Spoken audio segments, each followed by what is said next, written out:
Thuật giả chớt chỉ là một trò bịp bợm của người thường, vậy mà lại có thể qua mắt được hắn, một đại la kim tiên. Điều này cho thấy võ công của người thường đôi khi cũng có tác dụng rất huyền diệu. Lão gia, xin lão gia cứu tiểu nhân. Lưu Hồng quỳ trên đất, không ngừng dập đầu với Từ Phương. Từ Phương trầm ngâm một lúc, nhìn bộ dạng đáng thương của Lưu Hồng, không trực tiếp từ chối, ta có thể chỉ cho ngươi một con đường sáng, nhưng đây là một cuộc giao dịch. Nói xong, Từ Phương đỡ Lưu Hồng dậy, nói tiếp, võ công của ngươi khá thú vị, hãy nói cho ta biết tâm pháp và khẩu quyết. Lúc này, Lưu Hồng đã coi Từ Phương như cọng rơm cứu mạng, đương nhiên không dám giấu giếm, kể hết võ công mình đã luyện cho Từ Phương nghe, đương nhiên cũng có cả thuật giả chớt.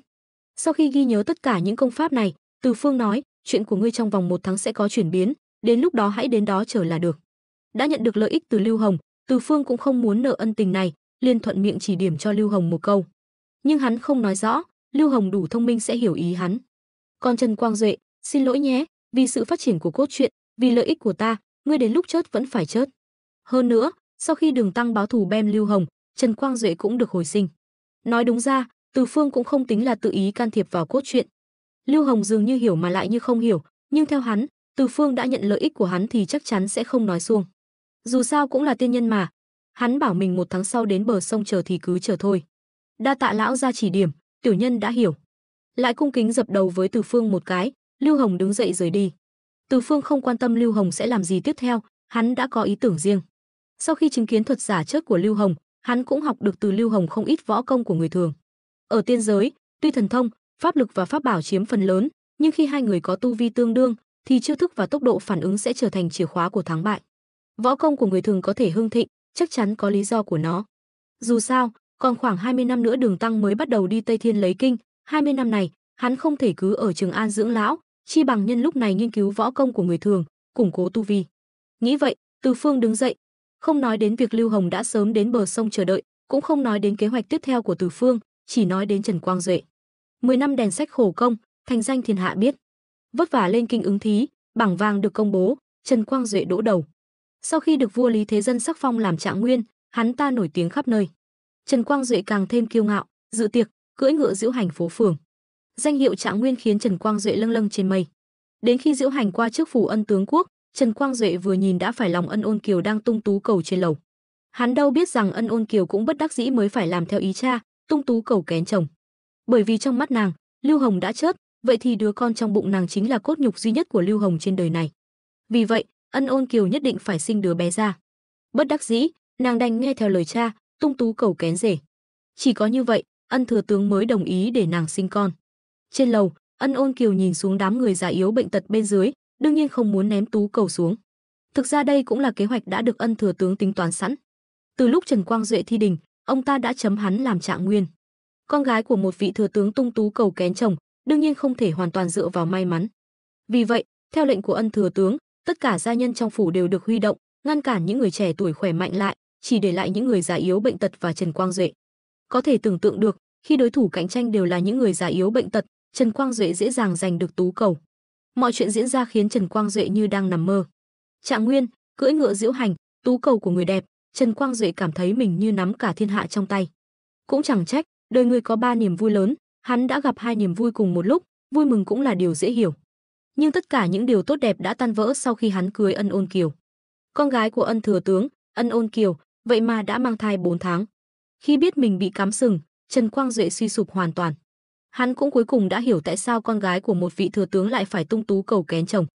Còn hắn, Trần Quang Duệ, lại như một con nai ngốc nghếch, lao đầu vào bẫy. Cả Ân phủ đều được trang hoàng lộng lẫy, nhưng trong mắt Trần Quang Duệ, tất cả đều là ác ý. Nhưng tay không thể vặn được đùi, Trần Quang Duệ không dám trở mặt với Ân thừa tướng. Dù sao hắn vẫn đang trông chờ vào việc được cha vợ nâng đỡ. Hơn nữa, nếu chuyện này bị bại lộ, chức trạng nguyên của hắn cũng không chịu nổi cơn thịnh nộ của thừa tướng đương triều. Trần Quang Duệ chỉ biết nuốt giận vào bụng, uất ức mang theo Ân Ôn Kiều đến Giang Châu nhậm chức. Việc hắn được bổ nhiệm làm chi phủ cũng là nhờ Ân Khai Sơn tiến cử. Cũng chính lúc này, Lưu Hồng đã sớm mai phục trên sông. Đợi khi thuyền của Trần Quang Duệ và Ân Ôn Kiều đi qua, hắn liền dùng gậy đánh chết Trần Quang Duệ, rồi ném xác xuống sông.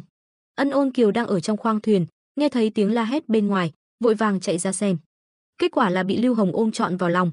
"A giáo, ta đến rồi." Được người yêu ôm trong vòng tay, Ân Ôn Kiều cũng rất vui mừng. "Hồng ca, ta biết chàng sẽ không chết dễ dàng như vậy." Không có gì khiến người ta vui mừng hơn việc người yêu chết đi sống lại. Hai người liền bàn bạc, Lưu Hồng sẽ giả mạo Trần Quang Duệ, mang theo giấy tờ tùy thân của hắn đến Giang Châu nhậm chức. Nhưng chuyện này có thể qua mắt được Ân Khai Sơn sao? Không. Con gái và con rể đi Giang Châu nhậm chức, Ân Khai Sơn không thể không phái người âm thầm bảo vệ. Tuy nhiên, khi nghe gia nhân báo cáo Lưu Hồng đã bem Trần Quang Duệ, Ân Khai Sơn chỉ thở dài. Ông ta không biết tại sao Lưu Hồng lại sống lại, nhưng cũng không muốn truy cứu nữa. Dù sao Lưu Hồng cũng đã chết đi sống lại, giờ lại mạo danh thay thế đến Giang Châu nhậm chức, con gái ông ta còn đi theo. Nếu Ân Khai Sơn vạch trần chuyện này, tuy có thể trừng trị Lưu Hồng, nhưng danh tiếng của Ân phủ cũng sẽ bị hủy hoại. Con gái của một vị thừa tướng đương triều chưa chồng mà chửa, những người có địa vị cao thường rất coi trọng danh tiếng của mình. Chuyện này nếu bị bại lộ, chắc chắn sẽ không thể giấu được những người trong triều. Đến lúc đó, Ân phủ sẽ trở thành trò cười cho thiên hạ. Vì vậy, Ân Khai Sơn chỉ có thể ngậm bồ hòn làm ngọt, coi như không biết chuyện này. Nửa năm sau, Ân Ôn Kiều sinh hạ một bé trai kháu khỉnh. Đối với Ân Ôn Kiều và Lưu Hồng, việc có con là một chuyện vui. Nhưng đối với Ân Ôn Kiều, đó lại là một cơn ác mộng. Một tháng sau khi sinh con, trong giấc mơ, Ân Ôn Kiều mơ màng đến một tiên cảnh. Nơi đây mây mù bao phủ, tiên khí. Ân Ôn Giao mơ màng thấy một vị tiên tay cầm gậy, mang theo quả đào tiên. Tiên nhân nhìn bà rồi nói, ta là Nam Cực Tinh Quân, được ngươi nhờ cậy đến báo mộng cho ngươi một việc. Nghe vậy, Ân Ôn Giao vội vàng quỳ xuống. Nam Cực Tinh Quân gật đầu, nói tiếp, đứa bé ngươi đang mang là do Quan Âm Bồ Tát ban tặng, sau này ắt hẳn sẽ nổi danh thiên hạ, không phải người tầm thường. Tên Lưu Hồng hãm hại chồng ngươi, Trần Quang Duệ, nếu hắn trở về ắt sẽ không dung thứ đứa bé này, ngươi phải hết lòng bảo vệ nó. Trần Quang Duệ đã được Long Vương cứu giúp, ngày sau vợ chồng đoàn tụ, mẹ con sum vầy, báo thù rửa hận chỉ là chuyện sớm muộn. Dứt lời, Ân Ôn Giao giật mình tỉnh giấc, mồ hôi lạnh đầm đìa. Lưu Hồng đến Trường An nhậm chức đã được một thời gian, tính ra cũng sắp quay về rồi. Giữa lúc này, Nam Cực Tinh Quân báo mộng nói Trần Quang Duệ chưa chết, hơn nữa đứa con trai này sau này còn báo thù cho cha. Việc con bem cha, bà biết phải làm sao. Sinh con vốn là chuyện vui, nhưng giấc mộng của Ân Ôn Giao khiến mọi việc trở nên căng thẳng. Nam Cực Tinh Quân nói rất rõ ràng, Trần Quang Duệ được Long Vương cứu, chưa chết. Đứa bé bà sinh ra, người đời đều cho là con của Trần Quang Duệ, sau này ắt sẽ báo thù cho cha. Đến lúc đó, cha con tương tàn. Từ khi tỉnh giấc, Ân Ôn Giao cứ nghĩ cách giải quyết chuyện này. Phụ nữ khi lo lắng thường dễ dàng hoảng loạn. Nếu vì Lưu Hồng mà hại chết con mình, e rằng Nam Cực Tinh Quân sẽ không bỏ qua. Nếu không, tại sao ngài lại phải báo mộng, còn dặn dò bà phải bảo vệ đứa bé? Nhưng nếu giữ lại đứa bé, Lưu Hồng chắc chắn sẽ không tha cho nó. Dù sao Lưu Hồng cũng biết rõ đây là con ruột của mình. Vấn đề mấu chốt là đứa bé này lớn lên sẽ báo thù cho cha, điều này khiến Ân Ôn Giao hoàn toàn rối trí, không nghĩ đến việc cùng Lưu Hồng nuôi nấng đứa bé. Bất đắc dĩ, Ân Ôn Giao đành phải coi đứa bé như con của Trần Quang Duệ. Bà đến bên sông, giả vờ không nỡ để Lưu Hồng vì bị cắm sừng mà bem con, rồi đặt đứa bé vào chiếc chậu gỗ, thả trôi sông, đặt tên là Giang Lưu. Lúc này, Ân Ôn Giao chỉ nghĩ đến Lưu Hồng. Nếu không, Nam Cực Tinh Quân đã nói rõ ràng là phải bảo vệ đứa bé, có biết bao nhiêu cách để bảo vệ, tại sao bà phải tự lừa dối mình, chọn cách thả đứa bé vừa tròn thắng xuống sông. Dòng nước xiết, đứa trẻ bình thường e rằng sẽ chết đuối ngay lập tức. Hành động của Ân Ôn Giao cũng là bất đắc dĩ, một mặt bà không muốn vì vậy mà hại chồng, mặt khác lại không muốn chọc giận Nam Cực Tinh Quân. May mắn thay, Giang Lưu được thần linh che chở, không chết đuối mà được lão hòa thượng chùa Kim Sơn cứu sống, nuôi nấng 18 năm. Khi lớn lên, Giang Lưu biết được thân thế của mình từ chiếc khăn lụa mà sư phụ đưa cho, liền đến Giang Châu tìm mẹ ruột. Ân Ôn Giao nhìn thấy Giang Lưu trưởng thành thì vô cùng kinh ngạc, bởi vì dung mạo của Giang Lưu giống hệt Trần Quang Duệ. Điều này thật kỳ lạ. Không nói đến việc Giang Lưu không phải con của Trần Quang Duệ, lùi một bước mà nói, giả sử Giang Lưu là con ruột của Trần Quang Duệ, cũng không thể nào giống hệt như vậy được.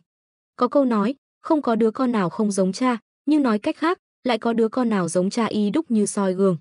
Nhìn thấy Giang Lưu, Ân Ôn Giao cảm thấy trời đất như sụp đổ, cơn ác mộng 18 năm trước lại hiện về. Ác mộng sắp thành hiện thực. Không kịp suy nghĩ nhiều, lo sợ Giang Lưu thật sự sẽ bem Lưu Hồng, Ân Ôn Giao liền viết một bức thư cho Giang Lưu, bảo anh đến Trường An tìm ông ngoại, tức thừa tướng đại đường, Ân Khai Sơn. Ân Khai Sơn xem thư và nhìn thấy Giang Lưu thì vẻ mặt vô cùng phức tạp.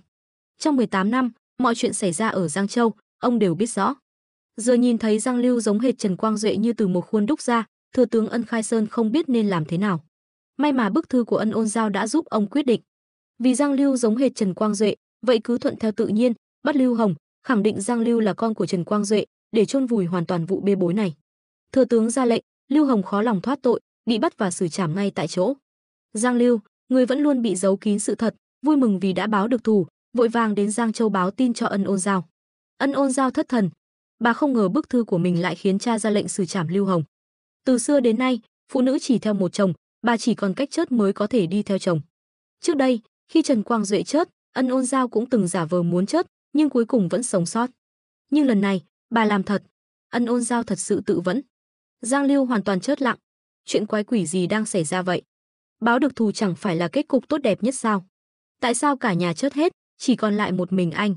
Ân Khai Sơn biết con gái mình tình cũng vô cùng đau khổ. Đối mặt với đứa cháu ngoại không chính thức là Giang Lưu, ông cũng chẳng có vẻ mặt gì tốt đẹp, đuổi Giang Lưu về chùa Kim Sơn như đuổi ruồi. Giang Lưu tuy hoang mang nhưng không ngu ngốc, anh cũng thấy ông ngoại không ưa mình. Nhưng vì đã quy y cửa Phật, vậy thì hãy quên đi những chuyện thế tục. 20 năm sau, một đạo cầu vồng xẹt ngang bầu trời, đáp xuống núi Lưỡng Giới. Từ Phương hiện thân, thở dài đầy cảm khái. 20 năm qua, hắn du ngoạn khắp nơi trên đất Đại Đường, giả làm người thường, học hỏi võ thuật thế tục. Tuy tu vi không tăng tiến, nhưng nhờ ảnh hưởng của võ học thế tục, kỹ năng chiến đấu của hắn lại tăng lên chóng mặt. Hắn đã dung hợp được nhiều kinh nghiệm võ học khác nhau. Nếu so tài với chính mình 20 năm trước, hắn có hàng chục cách để đánh bại bản thân lúc đó. Cũng vì tính toán thời gian đã gần đến, hắn mới đến núi Lưỡng Giới. Tại sao lại đến núi Lưỡng Giới? Bởi vì hắn nhận thấy Quan Âm Bồ Tát đã đến Đại Đường, dụ dỗ Đường Tam Tạng đi Tây Thiên thỉnh kinh. Đường Tăng cũng đã kết nghĩa huynh đệ với Lý Thế Dân, mang theo hai người hầu lên đường Tây Du. Núi Lưỡng Giới là biên giới Đại Đường, cũng là biên giới của con đường thông thiên. Từ đây trở đi mới được coi là chính thức bước chân vào con đường thông thiên. Muốn tranh đoạt công đức của Phật môn, phải bắt đầu từ bước chân đầu tiên. Vì vậy, Từ Phương đã đến. Đáp xuống đỉnh núi, Từ Phương không đi gặp Tôn Ngộ Không mà cảm nhận yêu khí quanh quẩn trong núi, sau đó tìm một hang động, nhắm mắt ngồi thiền, lặng lẽ chờ Đường Tam Tạng đến. Ngoài Tôn Ngộ Không, trong núi còn 3 luồng yêu khí khá mạnh. Nếu đoán không nhầm, đó chính là 3 yêu quái Hùng Sơn Quân, Đặc Sử Sĩ và Ngân Tướng Quân đã chờ ở đây từ 20 năm trước. Ghi chú, lão Đường được nhắc đến trong văn bản giống hệt Trần Quang Duệ nhưng lại là con trai của Lưu Hồng vì xuất thân danh giá, ông ngoại là thừa tướng đương triều, cha là tri phủ Giang Châu. Theo lẽ thường, với thân thế như vậy chắc chắn sẽ không chọn xuất gia làm hòa thượng, càng không nói đến việc Tây Du thỉnh kinh. Vì vậy, việc lão Đường giống Trần Quang Duệ là cái bẫy của Phật môn phương Tây, mục đích là ép lão Đường báo thù, bem Lưu Hồng. Vì lão Đường giống Trần Quang Duệ nên không ai nghi ngờ anh không phải con trai của Trần Quang Duệ. Những người biết sự thật như Ân Khai Sơn và Ân Ôn Giao không thể nói ra chuyện xấu xa này với lão Đường, chỉ có thể xa lánh lão Đường vì anh đã bem cha ruột là Lưu Hồng. Trong hoàn cảnh không ai ưa mình, lão Đường chỉ có thể chọn tiếp tục làm hòa thượng. Thân thế cao quý nhưng lại đi làm hòa thượng, điều kỳ lạ này cũng khơi gợi sự tò mò của Lý Thế Dân, khiến ông muốn tìm hiểu về lão Đường, cuối cùng mới kết nghĩa huynh đệ và giao phó trọng trách thỉnh kinh cho lão Đường. Việc lão Đường giống hệt Trần Quang Duệ không phải tôi bịa ra, trong nguyên tắc Tây Du Ký có viết rõ ràng. Tôi chỉ thêm thắt âm mưu của Phật môn vào. 2 chương này hơi nhạt nhẽo, đừng vội, cao trào ở phía sau. Từ Phương không muốn tìm 3 tiểu yêu quái kia, nhưng 3 tiểu yêu quái lại cảm nhận được khí thế áp đảo của Từ Phương, lập tức bị chấn. Trong vòng 20 năm, 3 yêu quái vẫn luôn tu luyện trong núi Lưỡng Giới, nay đột nhiên bị khí thế này làm kinh động, lập tức cảm thấy quen thuộc. Dù sao 20 năm trước, chúng suýt bị khí thế này bem chớt, nên vẫn còn nhớ rõ. Hắn lại đến nữa rồi. Ngân Tướng Quân run rẩy trong hang động của mình. Chẳng lẽ 20 năm trước tha cho chúng ta, giờ nghĩ lại không cam tâm nên quay lại tìm chúng ta? Một ý nghĩ lóe lên trong đầu Ngân Tướng Quân, nhưng ngay sau đó đã bị gạt bỏ. Đùa sao, với thực lực tu vi của đối phương, chắc chắn sẽ không để mắt đến mình. Không được, vẫn phải bàn bạc với lão Hùng xem có nên đi bái kiến hắn không. Ngân Tướng Quân trầm ngâm một lúc, quyết định đến hang động của Hùng Sơn Quân và Đặc Sử Sĩ để bàn bạc. Nhưng Hùng Sơn Quân và Đặc Sử Sĩ lúc này cũng bị khí thế kia làm kinh động. Nghe Ngân Tướng Quân đề nghị đi bái kiến Từ Phương, hai tên lắc đầu nguầy nguậy. Lần trước chúng ta may mắn thoát chết trong tay hắn, lần này lại chủ động mò đến cửa à? Đặc Sử Sĩ lắc đầu. Hơn nữa, nếu chúng ta thật sự đi bái kiến, chẳng lẽ lại đi tay không? Với tu sĩ mạnh mẽ như hắn, nếu hắn không vui, chúng ta chọc giận hắn thì sẽ là tai họa diệt vong. Nghe vậy, Hùng Sơn Quân và Ngân Tướng Quân cũng cảm thấy lo lắng. 3 tên bàn bạc một hồi cũng không nghĩ ra cách nào. Cuối cùng, Ngân Tướng Quân lên tiếng, mục tiêu của chúng ta đã lên đường, bên cạnh hắn hẳn là có người hầu đi theo, còn có hành lý và ngựa. Hay là chúng ta bắt mấy tên người thường đó, làm quà tặng cho hắn? Đặc Sử Sĩ nghe vậy, mắt sáng lên, được đấy. Với tu vi của hắn, nếu chúng ta có thể lấy lòng hắn chỉ cần cho chúng ta chút lợi lộc cũng đủ hưởng cả đời. Hai tên này khá hào hứng, chỉ có Hùng Sơn Quân vẫn còn do dự, nhưng nhiệm vụ của chúng ta thì sao?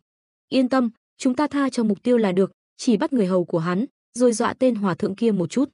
Như vậy, nhiệm vụ của chúng ta coi như hoàn thành. Ngân Tướng Quân nói. Sau đó thì... Ngân Tướng Quân định nói tiếp, nhưng bị Đặc Sử Sĩ cắt ngang, ngươi muốn chết à? Nếu để lộ thân phận của người đó, chúng ta đều sẽ gặp xui xẻo. Nghe vậy, Ngân Tướng Quân chợt thấy sợ hãi, cười gượng không nói nữa, mà nhìn về phía Hùng Sơn Quân. Hùng Sơn Quân do dự một lúc rồi nói thì nói vậy, nhưng sau khi hoàn thành nhiệm vụ, chúng ta sẽ rời khỏi đây, cần gì phải lấy lòng hắn? Hoàn toàn không cần thiết. Ngươi có ngốc không? nhỡ đâu có thể dùng lễ vật lấy lòng hắn, nếu hắn chịu bảo vệ chúng ta, còn hơn là tự mình khổ sở tu luyện. Ngân tướng quân và đặc sử sĩ thay nhau thuyết phục, cuối cùng Hùng Sơn quân cũng gật đầu đồng ý bắt người hầu của Đường Tăng để dâng lên cho Từ Phương làm lễ vật. Trong địa phận đại đường, Đường Tam Tạng cưỡi bạch mã, phía sau là hai người hầu khiêng hành lý, chậm chạp tiến về núi Lưỡng Giới. Ngoái đầu nhìn lại quê hương đại đường, lão Đường không khỏi thở dài, trong lòng buồn bực vô cùng. Tuy là Kim Thiền tử chuyển thế, nhưng lão Đường đã trải qua 9 kiếp luân hồi, ký ức năm xưa đã phai mờ từ lâu. Hiện tại, ông chỉ là cháu trai của thừa tướng đại đường, con trai của tri phủ Giang Châu, huynh đệ kết nghĩa của Đường Thái Tông Lý Thế Dân. Thân phận cao quý như vậy khiến ông từ khi còn trẻ đã có tư cách tổ chức pháp hội riêng. Cuộc sống như vậy, lại bắt ông đi Tây Thiên vất vả cầu kinh, chẳng phải là bệnh sao? Nghĩ mà xem, với thân phận như vậy, đáng lẽ phải hưởng thụ vinh hoa phú quý, kết quả lại phải tiếp tục làm hòa thượng, giờ còn bị ép đi thỉnh kinh, ai mà chịu nổi. Hơn nữa, bị ép đi thỉnh kinh thì thôi, cũng phải chuẩn bị phương tiện di chuyển cho đàng hoàng chứ. Chỉ cho một con bạch mã với 2 tên người hầu, chẳng lẽ không sợ ông gặp yêu quái trên đường bị ăn thịt sao? Lúc này, trong lòng lão Đường đầy oán trách Quan Âm Bồ Tát và Lý Thế Dân. Bởi vì trong lòng ông, chính hai người này đã thúc đẩy việc Tây Du thỉnh kinh. Quan Âm thì thôi đi, còn hiện thân ra oai phong, nói thẳng ra là Phật pháp tiểu thừa của Đông thổ đại đường không bằng Phật pháp đại thừa của Tây Thiên. Đường Vương Lý Thế Dân vậy mà cũng ngu ngốc tin theo. Tuy lão Đường đầy bụng ấm ức, nhưng ông không dám không đi, bởi vì Lý Thế Dân tuy không nói rõ, nhưng lời nói bóng gió rất rõ ràng, bộ kinh này ngươi nhất định phải đi lấy, không lấy thì trẫm xử lý ngươi. Vì quốc thái dân an của đại đường, vì Phật pháp đại thừa, cũng chỉ có thể Ngọc Đế rồi. Cứ như vậy, Đường Tam Tạng mang theo kỳ vọng của Đường Hoàng đế Lý Thế Dân và Quan Âm Bồ Tát, vừa đi vừa ngoái đầu nhìn lại, chậm chạp tiến về phía tây. Quãng đường trăm dặm, ông lê lết mất 3 ngày vẫn chưa tới. Nếu phi ngựa nhanh chóng, 3 ngày có thể đi được ngàn dặm. Qua đó có thể thấy lão Đường trong lòng không muốn đi đến mức nào. Bên này lão Đường chậm chạp, bên kia 3 yêu quái ở núi Lưỡng Giới đã mai phục từ sớm, chờ lão Đường đến. Dù sao chúng cũng đang tính toán bắt hai người hầu của lão Đường dâng lên cho Từ Phương làm lễ vật. Nhưng chờ 3 ngày, 3 tên vẫn chưa thấy bóng dáng lão Đường. Chuyện gì vậy? Chẳng lẽ tin tức sai lệch? Hùng Sơn Quân gãi đầu nói. Không phải nói tên hòa thượng Đường kia 3 ngày trước đã khởi hành rồi sao? Tại sao đến giờ vẫn chưa đến đây? Lạc đường rồi.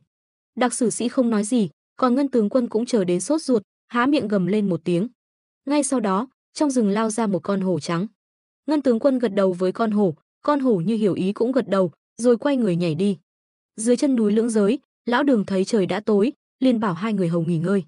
Nhưng vừa xuống ngựa định ngủ ngoài trời, bên tai đột nhiên vang lên tiếng gầm rung trời. Sao lại xui xẻo vậy? Lão Đường biến sắc, thầm kêu khổ. Chưa ra khỏi biên giới đại đường mà trong núi đã có hổ xuất hiện. Tiếng gầm vang lên, cũng là tín hiệu báo cho Ngân tướng quân. 3 tên vội vàng tìm theo hướng tiếng gầm, quả nhiên thấy lão Đường cùng hai người hầu. Đặc sử sĩ tính tình nóng này, liền xông ra, tạo thành trận cuồng phong, chỉ trong nháy mắt đã trói lão Đường cùng hai người hầu lại. Tên này trông quen quen. Ngân tướng quân nhìn thấy mặt lão Đường, không khỏi sững người. Hùng Sơn Quân không nghĩ nhiều, vỗ vai Ngân tướng quân, rồi đi về phía đặc sử sĩ. Lão Đường cũng thật xui xẻo, vừa nghe thấy tiếng hổ gầm, tiếp theo chưa gặp hổ đã gặp 3 yêu quái xuất hiện. Hai người hầu do hoàng thượng phái đến trực tiếp bị đánh gục. Chỉ với thực lực này, còn thỉnh kinh gì nữa? Đặc sử sĩ, ngươi ra tay nhanh thật, chúng ta còn chưa kịp phản ứng, ngươi đã thành công rồi. Hùng Sơn Quân đi tới, cười nói. Đặc sử sĩ cười lớn, yên tâm đi Sơn Quân, chắc chắn sẽ không thiếu phần của các ngươi. Nói rồi, đặc sử sĩ vung tay, một cái nồi lớn xuất hiện giữa không trung, bên dưới lửa cháy hừng hực. Không lâu sau, nước trong nồi sôi lên, đặc sử sĩ liền túm lấy một người hầu, lột ra rút gân, ném hết vào nồi. Nước trong nồi sôi ùng ục, bắn tung tóe. Không lâu sau, mùi thịt thơm ngào ngạt lan tỏa. 3 yêu quái cũng không khách sáo, ngồi xuống đất, ngay trước mặt lão Đường và người hầu còn lại, ăn sạch nồi thịt. Còn 2 tên này, tên hòa thượng da thịt mịn màng, có thể giữ lại thêm vài ngày. Đặc sử sĩ lau miệng nói. Ngân tướng quân còn lấy ra một cái tăm xỉa răng, vừa xỉa vừa gật đầu lia lịa, không tệ, không tệ. Nhìn 3 yêu quái ăn thịt người, tim lão Đường như muốn nhảy ra khỏi lồng ngực. Khi thấy Ngân tướng quân vừa xỉa răng vừa nhìn mình dò xét, lão Đường run lên bần bật, nước mắt lưng tròng, thầm niệm A Di Đà Phật, chỉ mong 3 yêu quái này ăn ít một chút, để mình sống thêm được vài ngày. 3 yêu quái thấy mục đích dọa lão Đường đã đạt được, liền cười ha hả, rồi túm lấy người hầu còn lại, quay người bỏ đi. Mục đích của chúng chỉ là dọa lão Đường, đương nhiên không thể thật sự ăn thịt ông. Còn người hầu kia, chúng muốn đem tặng cho Từ Phương làm lễ vật. Màn đêm buông xuống, lão Đường run rẩy nhìn 3 yêu quái rời đi, trải qua một đêm khó khăn trong rừng. Mãi đến khi trời sáng, cũng không thấy 3 yêu quái đáng sợ kia xuất hiện trở lại. Lão Đường thở phào nhẹ nhõm, trái tim từ cổ họng rơi xuống bụng, cuối cùng cũng yên tâm. Bộ kinh này ai thích lấy thì lấy. Lão Đường thầm quyết tâm, bộ kinh này nhất quyết không lấy nữa. Vừa rời khỏi Trường An đã gặp chuyện kinh hoàng như vậy, đã để lại bóng ma không thể phai mờ trong lòng lão Đường. Ông cũng hoàn toàn hiểu được sự nguy hiểm của việc Tây Du thỉnh kinh lớn đến nhường nào. Ý chí thỉnh kinh vốn đã không kiên định của ông, lúc này hoàn toàn sụp đổ. Nhưng, ngay khi lão Đường đang tìm cách cởi dây trói, định dắt bạch mã quay về đại đường, thì phía trước không xa, một làn gió tiên thổi qua. Tiếp đó, một lão ông tóc bạc trắng, tay cầm gậy đào, đến trước mặt lão Đường, chỉ tay vào dây trói, dây liền đứt. A Di Đà Phật, đa tạ lão nhân gia ra tay cứu giúp, bần tăng xin đà lễ. Lúc này, lão Đường cũng không để ý lão ông có gì khác thường, liền vui mừng đứng dậy cảm tạ. Lão ông mỉm cười nói, không cần đa lễ, vẫn nên nhanh chóng kiểm tra xem có mất gì không. Hai, lão Đường thở dài, nói, hành lý của bần tăng vẫn còn đây, chỉ tiếc hai người hầu đã bị yêu quái hại chết. Khi nói chuyện, ông đã quên mất lão ông chưa từng gặp ba yêu quái kia. Nhưng tâm trạng ông lúc này khó diễn tả thành lời, cũng không nghĩ nhiều. Lão ông không để ý, mà còn đưa tay giúp lão Đường đội mũ lại, hỏi, nơi này là núi Lưỡng Giới, Xương Xóa Lĩnh, trong núi có nhiều sói, hổ, báo, yêu ma hoành hành, một người xuất gia như ngươi sao lại đến đây? Nhắc đến chuyện này, lão Đường đầy bụng ấm ức không biết chút vào đâu. Vốn đã bị ép đi thỉnh kinh, trong lòng đầy vào oán trách, giờ lại gặp chuyện kinh hoàng này. Nhưng lão nhân gia trước mắt dù sao cũng đã cứu mình, lão Đường cũng không tiện than thở với người ta, chỉ chắp tay nói, A Di Đà Phật, bần tăng là Đường Huyền Trang, chỉ của Đường Vương đến Tây Thiên bái Phật cầu kinh, vô tình đi vào nơi này, gặp phải yêu ma, may nhờ lão nhân gia cứu giúp. Đa tạ lão nhân gia. Lão ông cười lớn, ngươi nói ba yêu quái kia, ta biết. Chúng là ba yêu quái tu luyện trong núi này, tên là Ngân Tướng Quân, Đặc Sử Sĩ và Hùng Sơn Quân. Vì ngươi có hồng phúc đi thỉnh kinh nên chúng không ăn thịt ngươi được. Nhưng nếu ngươi mất đi hồng phúc này, sự che chở này sẽ biến mất. Vẫn nên nhanh chóng thu dọn hành lý, đi theo ta. Lão Đường trùng lòng. Lời của lão ông rất rõ ràng, vì mình đi thỉnh kinh nên ba yêu quái không ăn thịt mình được. Cụ thể tại sao không ăn được thì tạm thời chưa biết. Nhưng nếu mình không đi thỉnh kinh nữa, thì sự che chở trên người mình sẽ biến mất. Đây đúng là cái bẫy.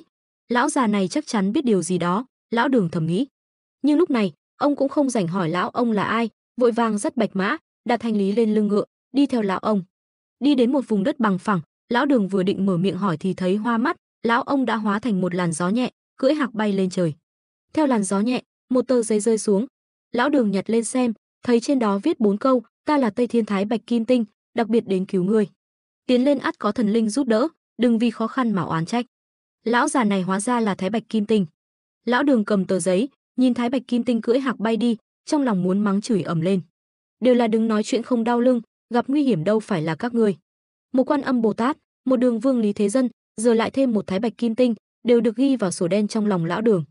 Nhưng tuy oán trách, ông không dám biểu lộ ra ngoài, dù sao Thái Bạch Kim Tinh vừa rồi đã nói rõ, nếu mình tiếp tục đi Tây Thiên thỉnh kinh thì sói, hổ, báo trên đường sẽ không ăn thịt mình được. Nhưng nếu mình quay về, đừng nói sói, hổ, báo, e rằng ngay cả thần Phật trên trời cũng sẽ không tha cho mình. Thôi, duỗi đầu cũng là một đao, rụt đầu cũng là một đao. Lão Đường thầm cổ vũ bản thân. Đã có thần Phật che chở, trên đường còn có thần linh bảo vệ, chi bằng cứ tiếp tục đi về phía Tây. Sau khi đấu tranh tư tưởng, lão Đường cuối cùng cũng dắt ngựa, từng bước tiến về phía Tây. Ba yêu quái bắt được một người hầu, cưỡi gió đến cửa hang động nơi Từ Phương đang tu luyện, rồi cung kính quỳ xuống đất, chờ Từ Phương ra ngoài. Với tu vi của Từ Phương, ba yêu quái vừa đến gần hang động đã bị phát hiện. Khi hiểu được ý đồ của ba yêu quái, hắn không khỏi dở khóc dở cười. Ba tên này vậy mà cũng biết tặng quà. Nhưng Từ Phương đương nhiên không có hứng thú với thịt người, cởi trói cho người hầu kia, để anh ta chạy thoát. Còn ba yêu quái, Từ Phương cũng không có tâm trạng để ý đến, chỉ là ba tên pháo hôi mà thôi. Nhưng nhờ ba yêu quái bắt người hầu này đến, Từ Phương cũng hiểu rằng lão Đường đã đến núi Lưỡng Giới, đi tiếp nữa sẽ đến chân núi giam giữ Tôn Ngộ Không. Từ Phương cũng định nhân lúc này xuất hiện. Dù sao con đường thông thiên đã bắt đầu, tiên hạ thủ vi cường, sau này khi chia chác công đức cũng có lý do. Chỉ là nếu đi cùng lão Đường, Từ Phương phải có lý do chính đáng. Nếu như Tôn Ngộ Không, Chư Bát Giới và Sa Tăng nói là được giao nhiệm vụ bảo vệ lão Đường thì quá mất mặt. Hơn nữa, lão Đường có khi sẽ coi thường mình. Không ai thích người bảo vệ cứ bám giết lấy mình. Từ Phương muốn ra tay bảo vệ lão Đường đi Tây Thiên, thực chất cũng là để trả ơn Kim Thiền Tử đã nhắc nhở mình ở hội Vu Lan. Vì vậy, hắn phải thể hiện thái độ, bảo vệ ngươi cũng được, nhưng ngươi phải biết điều. Phải biết rằng Tôn Ngộ Không, Chư Bát Giới và Sa Tăng khi mới xuất hiện đều giao oai với lão Đường, sau đó mới có Phật môn tôn giả ra mặt, coi như là một hiểu lầm. Từ Phương cũng định làm như vậy, để sau này mình trong đội ngũ thỉnh kinh cũng có chút địa vị. Lão Đường dắt ngựa đi về phía Tây, vừa đi vừa loạng choạng, nghe tiếng hổ gầm sói hú trong rừng sâu, trong lòng lão Đường vô cùng cô đơn và lạnh lẽo. Ngay cả con ngựa cũng run rẩy, sợ hãi, lão Đường quát mắng vài tiếng cũng vô dụng. Cứ vất vả đi được nửa ngày, cũng không thấy nhà dân nào trên đường. Đột nhiên, một tiếng gầm rú vang lên, một con hổ dữ lao ra từ phía trước. Bạch mã của lão Đường dừng lại, nhất quyết không chịu đi tiếp. Nhưng khi đang lùi lại, lão Đường lại thấy trên cây lớn phía sau có mấy con chăn to bằng cánh tay quấn quanh. Thật là trước có hổ, sau có rắn, vừa ra khỏi hố lửa lại rơi vào hố phân. Lão Đường thầm kêu khổ. Hành trình 10 vạn 8.000 dặm mới chỉ bắt đầu mà đã gặp nhiều khó khăn nguy hiểm như vậy, sau này biết sống sao đây? Lão Đường, một người yếu đuối, lúc này không biết làm gì, tiến thoái lưỡng nan. Nhưng đúng lúc này, một luồng khí thế mạnh mẽ đột nhiên ập đến. Lão Đường nhìn kỹ, con hổ phía trước và những con chăn phía sau như cảm nhận được điều gì đó đáng sợ, đều bỏ chạy tán loạn. Hóa ra trên đường thật sự có thần Phật giúp đỡ. Lúc này, lão Đường vô cùng xúc động, thật sự cho rằng thần Phật đang che chở cho mình. Nhưng ngay sau đó, trên sườn núi đối diện xuất hiện một người thợ săn. Người này tay cầm cây đinh ba, thắt lưng đeo cung tên, đầu đội mũ da hổ đính cánh hoa ngải cứu, mặc áo gấm dệt lông cừu, râu tóc rối bù, mắt đỏ hoe. Lúc này, người thợ săn đang ngửa mặt lên trời gầm rú, tiếng cười vang vọng khắp núi rừng, khiến sói, hổ, báo trong rừng chạy tán loạn. A Di Đà Phật. Lão Đường xúc động bước tới, chắp tay hành lễ, nói: A Di Đà Phật, bần tăng xin đà lễ. Đa tạ ân nhân cứu mạng. Ông đã coi người này là thần tiên. Nhưng người này lại cười lớn, đi xuống sườn núi đỡ lão Đường dậy, nói: trưởng lão, ta không phải thần tiên gì cả, mà là thợ săn trong núi này, tên là Lưu Bá Khâm, bạn bè đặt cho biệt hiệu là Trấn Sơn Thái Bảo. Đến núi này cũng là để săn bắn, hy vọng săn được vài con hổ báo. Vừa rồi thấy trưởng lão gặp nguy hiểm, nên mới ra tay cứu giúp. Lão Đường sững người, vốn tưởng đối phương là thần tiên, kết quả lại là thợ săn. Nhưng dù sao Lưu Bá Khâm cũng đã cứu mình, lão Đường vội vàng nói: đa tạ ân nhân cứu mạng. Bần tăng là Đường Huyền Trang, là tăng nhân chỉ của Đường Vương đi Tây Thiên bái Phật cầu kinh. Đến đây lại gặp sói, hổ, báo, may nhờ ân nhân cứu giúp. Đa tạ ân nhân.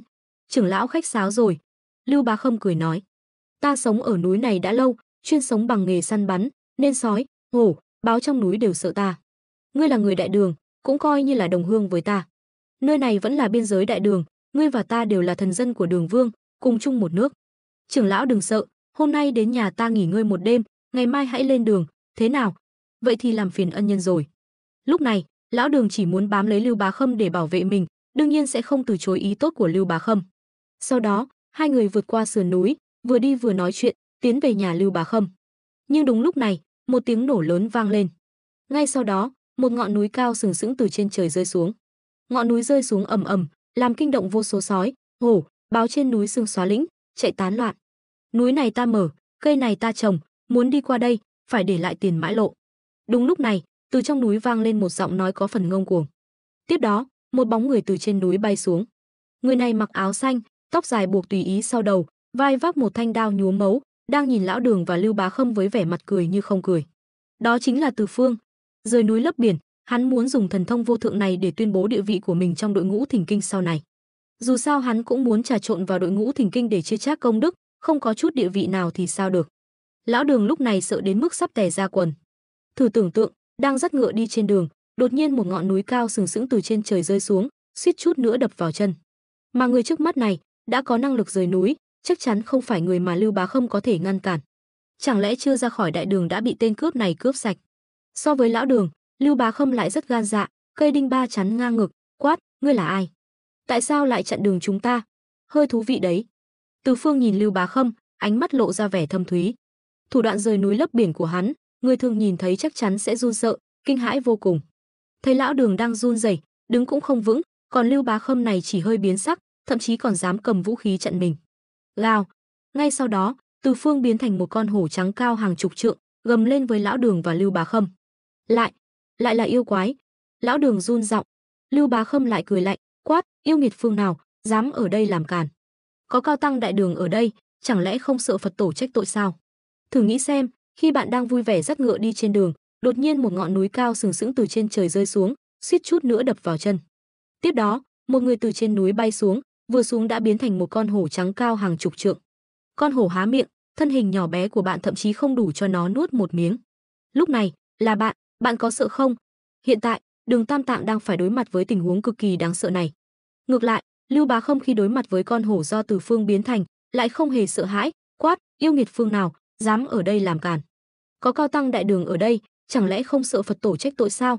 Cao tăng Đại Đường nào? Từ Phương thu hồi thần thông, biến về hình dạng ban đầu, giả vờ hỏi: tên hòa thượng kia, ta hỏi ngươi ngươi từ đâu đến, muốn đi đâu? Dù sao mục đích của hắn là lập uy, chứ không phải thật sự muốn bem lão Đường. Dọa dọa là được rồi. Thấy Từ Phương biến thành người, nỗi sợ hãi trong lòng lão Đường cũng vơi đi phần nào. Dù sao con người cũng dễ nói chuyện hơn yêu quái. Bần tăng là sai của Đường Vương Đông Thổ, đến Tây Thiên bái Phật cầu kinh. Vị đại vương này, có thể cho bần tăng đi được không? Lão Đường thầm cổ vũ bản thân, lắp bắp cho rằng Từ Phương là cướp đường, đồng thời cũng oán trách Đường Vương Lý Thế Dân tại sao không cho mình mang theo ít tiền. Nếu không gặp phải cướp đường như bây giờ cũng có thể dùng tiền mua đường. Cái gì? Ngươi chính là hòa thượng đến từ Đại Đường, muốn đi Tây Thiên bái Phật cầu kinh. Từ Phương giả vờ kinh ngạc, vội vàng hỏi: A Di Đà Phật, chính là bần tăng. Lão Đường được Lưu Bá Khâm đỡ, gật đầu. Ôi, hiểu lầm, toàn là hiểu lầm. Từ Phương vội vàng tiến lên với vẻ mặt tươi cười, nắm lấy tay lão Đường, nói: trưởng lão đừng trách, ta đang ở đây chờ ngươi đấy. Lão Đường hoàn toàn ngớ người, một tên cướp đường, sao lại thay đổi sắc mặt nhanh như vậy? Vừa rồi còn biến thành hổ dữ muốn ăn thịt người, bây giờ lại nhiệt tình như người một nhà. Thấy lão Đường ngơ ngác, Từ Phương vội vàng cười giải thích: ta là Từ Phương, vốn là Trảm Ma thần tướng nhất phẩm của Thiên Đình, chỉ vì phạm luật trời nên bị đày xuống hạ giới. 200 năm trước tham gia hội Vu Lan của Phật môn, được cảm hóa bởi kinh Phật, lại nghe danh tiếng của Thánh Tăng Đường Triều vang xa, nên đặc biệt ở đây chờ đợi, nguyện bảo vệ Thánh Tăng đi Tây Thiên, hàng yêu phục ma, để chuộc tội. Phải nói rằng lời nói của Từ Phương không chút sơ hở. Thân phận Trảm Ma thần tướng trước đây của hắn cũng là một lá bùa hộ mệnh. Lão Đường lúc này đã bị dọa choáng váng, không phân biệt được đông tây nam bắc, bị những lời thật giả lẫn lộn của Từ Phương làm cho rối trí. Ngược lại, Lưu Bá Khâm nghe vậy lại cười lạnh: yêu nghiệt, đừng hòng lừa gạt Thánh Tăng. Ta sống ở núi này nhiều năm, chưa từng nghe nói đến ngươi. Đâu có nghe nói Trảm Ma thần tướng nào bị kinh Phật cảm hóa, nguyện bảo vệ Thánh Tăng. Mau khai ra mục đích của ngươi, nếu không đừng trách ta vô tình. Vừa nói, Lưu Bá Khâm đưa tay điểm huyệt lão Đường lập tức mê man ngủ thiếp đi. Sau đó, Lưu Bá Khâm vung tay áo, pháp lực hùng hậu bộc phát, rời ngọn núi do Từ Phương rời đến đi chỗ khác. Sao trong núi lại có một thợ săn pháp lực cao cường như vậy? Từ Phương cười lạnh. Việc Lưu Bá Khâm gặp lão Đường đương nhiên không thể qua mắt được hắn.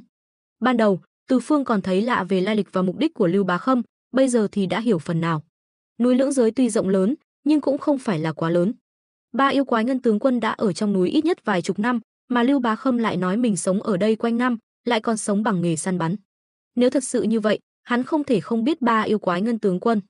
Nhưng tên này lại sống yên ổn với chúng, đừng nói đến chuyện Lưu Bá Khâm và yêu quái phân chia địa bàn. Nếu ba yêu quái kia dễ nói chuyện như vậy, chúng cũng sẽ không động tí là ăn thịt người. Hừ, cự Trảm Ma thần tướng của Thiên Đình, từng tàn sát hàng triệu thiên binh, ngươi đã bị Thiên Đình bem chớt, còn dám mạo danh Thiên Đình hành sự, chẳng lẽ không sợ lửa giận của Ngọc Đế sao? Lưu Bá Khâm cười lạnh: Từ Phương, ta không quan tâm ngươi có mục đích gì, nhưng hòa thượng Đường Triều này, ta, Lưu Bá Khâm, còn sống trong núi Lưỡng Giới này, ngươi đừng hòng động đến ông ta. Từ Phương lắc đầu, cười khẩy: vậy mà ngươi nhận ra ta? Ta lại càng tò mò về lai lịch của ngươi. Lưu Bá Khâm trước mắt thoạt nhìn giống hệt một thợ săn bình thường, nhưng cách ra tay lại giống như một người tu đạo. Hơn nữa, lúc này Từ Phương đột nhiên phát hiện ra một vấn đề mấu chốt. Tôn Ngộ Không, Chư Bát Giới, Sa Tăng, thậm chí cả Bạch Long Mã đều do Quan Âm Bồ Tát sắp xếp để bảo vệ lão Đường thỉnh kinh, nên bọn họ có thể danh chính ngôn thuận gia nhập đội ngũ thỉnh kinh. Còn mình thì sao? Mình chỉ được Thái thượng lão quân chỉ điểm, muốn bước chân vào con đường thông thiên, chia chác công đức. Lão quân đại diện cho đạo môn vốn đối địch với Phật môn, nên ông ta không thể, cũng không có cách nào giúp mình quá nhiều trong chuyện này. Hiện tại, mình phải tìm một lý do chính đáng để gia nhập đội ngũ thỉnh kinh. Mà Lưu Bá Khâm lai lịch bí ẩn, lại còn biết thân phận trước đây của mình, chắc chắn là quân cờ do Phật môn phái đến, là nhân vật quan trọng giúp lão Đường bước lên một bước ngoặt. Hơn nữa, vừa rồi Lưu Bá Khâm rời ngọn núi đi một cách dễ dàng, đủ thấy tu vi của người này không tầm thường. Nếu ngươi không chịu nói ra lai lịch của mình, vậy thì ta sẽ tự mình ra tay. Khóe miệng Từ Phương nhếch lên, huyết nhận hiện ra trong tay. Một đao chém xuống, đất rung núi chuyển, không gian xung quanh dường như bị nghiền nát dưới lưỡi đao này. Lưu Bá Khâm nhíu mày, cười lạnh, dường như đang chế giễu Từ Phương không biết tự lượng sức mình. Nhưng ngay sau đó, khi lưỡi đao đến gần, sát khí ngập trời đột nhiên bộc phát. Dưới áp lực của sát khí này, Lưu Bá Khâm không thể cử động dù chỉ một ngón tay. Sao có thể? Lúc này, Lưu Bá Khâm mới cảm thấy kinh hãi. Năm đó khi tàn sát hàng triệu thiên binh, người này cũng không có sát khí mạnh mẽ như vậy. Nhìn hắn dễ dàng khống chế và giải phóng sát khí như vậy, chẳng lẽ người này đã lĩnh ngộ được pháp tắc sát lục? Đây là ý nghĩ thoáng qua trong đầu Lưu Bá Khâm, rồi ngay sau đó, lưỡi đao đến gần. Phập, một tiếng vang lên, lưỡi đao xuyên qua người Lưu Bá Khâm, chém hắn làm đôi từ đỉnh đầu. Vì Từ Phương không chịu khai báo lai lịch, nên hắn cũng chẳng buồn hỏi nữa. Hắn cười lạnh, Diệt Tiên, kẻ từng đồ sát hàng triệu thiên binh thiên tướng năm xưa, đã lâu không ra tay, xem ra có người quên mất hắn rồi. A Di Đà Phật. Đúng lúc này, Từ phía tây, một tiếng niệm Phật vang lên cùng ánh kim quang chói lọi. Pháp thân Quan Âm Bồ Tát đột ngột giáng xuống. Từ thần tướng, ngươi quá lỗ mãng. Nhìn thấy thi thể Lưu Bá Khâm bị chém làm đôi, sắc mặt Quan Âm vô cùng khó coi. Từ Phương lại nhún vai thờ ơ, cười nói, ta còn tưởng Lưu Bá Khâm là nhân vật nào, hóa ra là người của Bồ Tát. Đây chẳng phải là tự nhà đánh nhau sao? Quan Âm mặt mày xa sầm, không nói lời nào, dùng tịnh bình dưới 3 giọt cam lộ lên thi thể Lưu Bá Khâm. Tức thì, thân thể bị chém đứt liền lại, trong chốc lát đã khôi phục như thường. Đa tạ Bồ Tát cứu mạng. Lưu Bá Khâm tỉnh lại, biết là Quan Âm đã cứu mình, vội vàng quỳ xuống dập đầu. Từ Phương nhìn chằm chằm vào tịnh bình trong tay Quan Âm. Nếu đoán không nhầm, trong bình chính là Tam Quang Thần Thủy, đệ nhất thần thủy tam giới. Tương truyền, Tam Quang Thần Thủy gồm Nhật Quang Thần Thủy màu vàng, Nguyệt Quang Thần Thủy màu bạc và Tinh Quang Thần Thủy màu tím. Nếu tách riêng, mỗi loại đều có công dụng khác nhau. Nhật Quang Thần Thủy có thể thiêu đốt huyết nhục xương cốt của sinh linh. Nguyệt Quang Thần Thủy có thể ăn mòn nguyên thần hồn phách. Còn Tinh Quang Thần Thủy có thể thôn tính chân linh thần niệm. Ba loại thần thủy này nếu hòa vào nhau sẽ trở thành thánh dược, có thể giải mọi loại độc, thậm chí còn có thể cải tử hoàn sinh. Theo Từ Phương biết, Tam Quang Thần Thủy vốn thuộc về Nguyên Thủy Thiên Tôn, người đã ban cho Từ Hàng đạo nhân một ít. Sau này, Tôn Ngộ Không đẩy đổ cây nhân sâm quả của Trấn Nguyên Tử, Từ Hàng đạo nhân, nay là Quan Âm Bồ Tát, chỉ dùng vài giọt đã cứu sống cây nhân sâm quả, một trong 10 đại linh căn của thiên địa. Vô số thần tiên bó tay, vậy mà Quan Âm chỉ dùng vài giọt Tam Quang Thần Thủy đã cứu sống được, đủ thấy thần thủy này lợi hại. Giờ đây, Từ Phương tận mắt chứng kiến Quan Âm dùng 3 giọt Tam Quang Thần Thủy cứu sống Lưu Bá Khâm, làm sao không thèm muốn. Hóa ra Bồ Tát có bảo vật này, là Từ Phương lỗ mãng rồi. Từ Phương cười nói, năm xưa tại Vu Lan Bồn hội, ta từng nghe Bồ Tát giảng kinh, bỗng nhiên giác ngộ, lại biết Phật pháp sẽ truyền sang Đông thổ, nên mới ở đây chờ đợi người thỉnh kinh. Thật là hiểu lầm. Quan Âm lạnh lùng nói, Từ thần tướng, dù hôm nay có phải hiểu lầm hay không, ngươi cũng không nên tùy tiện ra tay bem người. Đều nói là hiểu lầm rồi. Năm xưa ta chém bem hàng triệu thiên binh đã thành thói quen, cũng trách Lưu Bá Khâm không nói rõ. Nếu biết hắn là người của Bồ Tát, ta chắc chắn sẽ không ra tay. Từ Phương nói một cách thành khẩn. Quan Âm hừ lạnh một tiếng, hít sâu một hơi, nói, Từ thần tướng, dù ngươi có thật sự giác ngộ hay không, đã nhập cuộc thì phải tuân theo ý Phật. Ngươi nguyện bảo vệ người đi thỉnh kinh cũng là tạo hóa của Phật môn. Chỉ là sau này đừng tùy tiện sát sinh nữa. Nói xong, giọng Quan Âm dịu đi một chút, về phần Lưu Bá Khâm, hắn vốn là đồng tử của ta, được ta phái đến đây canh giữ thần hầu. Hôm nay, Đường Tăng đã đến, nhiệm vụ của hắn cũng hoàn thành. Ngày mai, hắn sẽ đưa ngươi và Đường Tăng đi gặp Tôn Ngộ Không. Mong ngươi tự trọng. Bồ Tát nói sai rồi. Từ Phương xua tay, nói, theo ta được biết, con đường Tây Thiên chắc trở khó khăn, không biết bao nhiêu kiếp nạn đang chờ đợi. Nếu không ra tay, chẳng phải trở thành kẻ mặc người sâu xé sao? Ta lại không có bản lĩnh cải tử hoàn sinh như Bồ Tát. Đến lúc đó, nếu vì vậy mà mất mạng, chẳng phải là mất nhiều hơn được sao? Nói rồi, Từ Phương tiến lên một bước, cười nói, mà ta đã hiểu được Phật ý. Đã Bồ Tát đích thân đến đây, chi bằng ban cho ta chút thần thủy trong tịnh bình. Ta đảm bảo sẽ bảo vệ Đường Tăng đi Tây Thiên. Mạng ta có thể mất, nhưng sẽ không để hắn gặp nguy hiểm. Trừ phi bất đắc dĩ, tuyệt đối không ra tay. Thế nào? Ngươi? Quan Âm cười lạnh, ta đồng ý cho ngươi bảo vệ Đường Tăng Tây Du, thể hiện lòng từ bi của Phật môn. Giờ ngươi lại được voi đòi tiên. Ấy, Bồ Tát nói sai rồi. Từ Phương vội vàng xua tay, nói, ta bảo vệ Đường Tăng đi Tây Thiên thỉnh kinh, cũng coi như là cống hiến cho Phật môn. Giờ chỉ là muốn xin chút bảo đảm an toàn, sao có thể gọi là được voi đòi tiên chứ? Nói đến đây, Từ Phương lại nói thêm, nếu ta không thể dốc hết sức, Đường Tăng đi Tây Thiên thỉnh kinh, chẳng phải sẽ gây thêm phiền phức cho Phật môn sao? Ngài nói có đúng không? Lời nói mềm mỏng nhưng lại cứng rắn, ý tứ chính là nếu không cho hắn chút lợi ích, thì hắn sẽ gây khó dễ. Sắc mặt Quan Âm tái mét, rõ ràng là nghe ra ý tứ trong lời nói của Từ Phương. Nhưng đối với Từ Phương, bà cũng không có cách nào tốt hơn. Hít sâu một hơi, bà nói, được rồi, ngươi muốn bao nhiêu? Cho ta 180 cân đi. Từ Phương vung tay lên. Quan Âm trừng mắt, ngươi nằm mơ. Năm xưa khi còn ở xiển giáo, sư tôn cũng không cho bà nhiều Tam Quang Thần Thủy như vậy. Từ Phương vừa mở miệng đã đòi 180 cân. Miệng ngươi sao không há to thêm chút nữa? Ấy, có câu nói là hét giá trên trời, trả giá xuống đất. Từ Phương vội vàng cười nói, ngài dù sao cũng là Bồ Tát tôn giả của Phật môn, đừng keo kiệt vậy chứ. Ít ra cũng phải trả giá chứ. Nhiều nhất 3 giọt. Quan Âm mặt mày tái mét, nói, nếu không cần, ta cũng hết cách. Cần. Từ Phương biết Tam Quang Thần Thủy quý giá, vội vàng nói, đa tạ Bồ Tát ban bảo vật.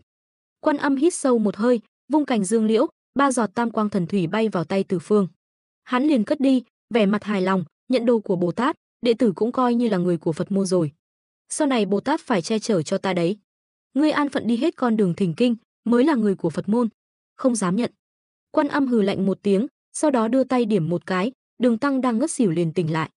Thấy pháp thân Quan Âm, Đường Tăng vội vàng bò dậy, chỉnh lại áo cà sa, quỳ lại, đệ tử Huyền Trang bái kiến Bồ Tát. Quan Âm khẽ vung tay, nói: Huyền Trang, con đường đến Linh Sơn xa xôi, gian nan chắc trở, trên đường yêu ma vô số. Người này là Trảm Ma thần tướng Từ Phương của Thiên Đình, năm xưa phạm luật trời, bị đày xuống trần gian. Nay được Phật pháp giáo hóa, nguyện bảo vệ con đi Tây Thiên, có thể tu thành chính quả. Nghe Quan Âm nói vậy, Đường Tăng mới thở phào nhẹ nhõm. Từ Phương cũng đúng lúc đến bên cạnh Đường Tăng, chắp tay nói: Từ Phương có pháp danh là Ngộ Pháp, gặp qua Huyền Trang Phật hữu. Hắn không muốn gọi Đường Tăng là sư phụ. Trong lòng hắn, tổ sư Tu Bồ Đề mới là sư phụ thật sự của mình. Từ Phương không gọi Đường Tăng là sư phụ, Đường Tăng cũng không để ý. Thật ra, hiện tại ông rất lo lắng. Dù sao vừa rồi đã chứng kiến thần thông quảng đại của Từ Phương, lại thấy hắn biến thành hổ trắng và đại bàng khổng lồ, sao có thể không sợ hãi. Nhưng Quan Âm Bồ Tát đang ở đây, chắc hắn cũng không dám làm cản. Hơn nữa, Bồ Tát cũng đã nói, người này là thần tiên bị đày xuống trần, nay nguyện hộ tống mình đi Tây Thiên, chắc chắn là do Quan Âm sắp xếp. Như vậy, bên cạnh mình cũng có một cao thủ bảo vệ rồi. Người này so với hai tên gia nhân mà Đường Thái Tông phái đến còn lợi hại hơn gấp bội, cũng khiến Đường Tăng an tâm hơn phần nào. Vì vậy, khi Từ Phương xưng là Phật hữu, Đường Tăng vội vàng đáp lễ. Sau khi Quan Âm rời đi, Lưu Bá Khâm đưa Đường Tăng và Từ Phương đến chân núi nghỉ qua đêm. Sáng sớm hôm sau, trời còn tờ mờ sáng, hắn đã đưa hai người đến Ngũ Hành Sơn, gặp Tôn Ngộ Không. Đương nhiên, Lưu Bá Khâm không có chút thiện cảm nào với Từ Phương, suốt dọc đường không nói một lời. Từ Phương cũng không quan tâm, từ xa đã thấy Tôn Ngộ Không cũng thấy ba người đang đến gần. Ở đây, ta ở đây. Tôn Ngộ Không vẫy tay phải la hét. Cũng khó trách, bị trấn áp 500 năm, nay rốt cuộc cũng được tự do, Tôn Ngộ Không đương nhiên vui mừng khôn xiết. Không biết ngươi ở đây thì la hét cái gì? Lưu Bá Khâm thấy Tôn Ngộ Không, lại nở nụ cười, tiến lên dọn sạch cỏ dại bên cạnh đầu Tôn Ngộ Không. Tôn Ngộ Không cười khanh khách, nói: ngươi nói vậy thật vô lý.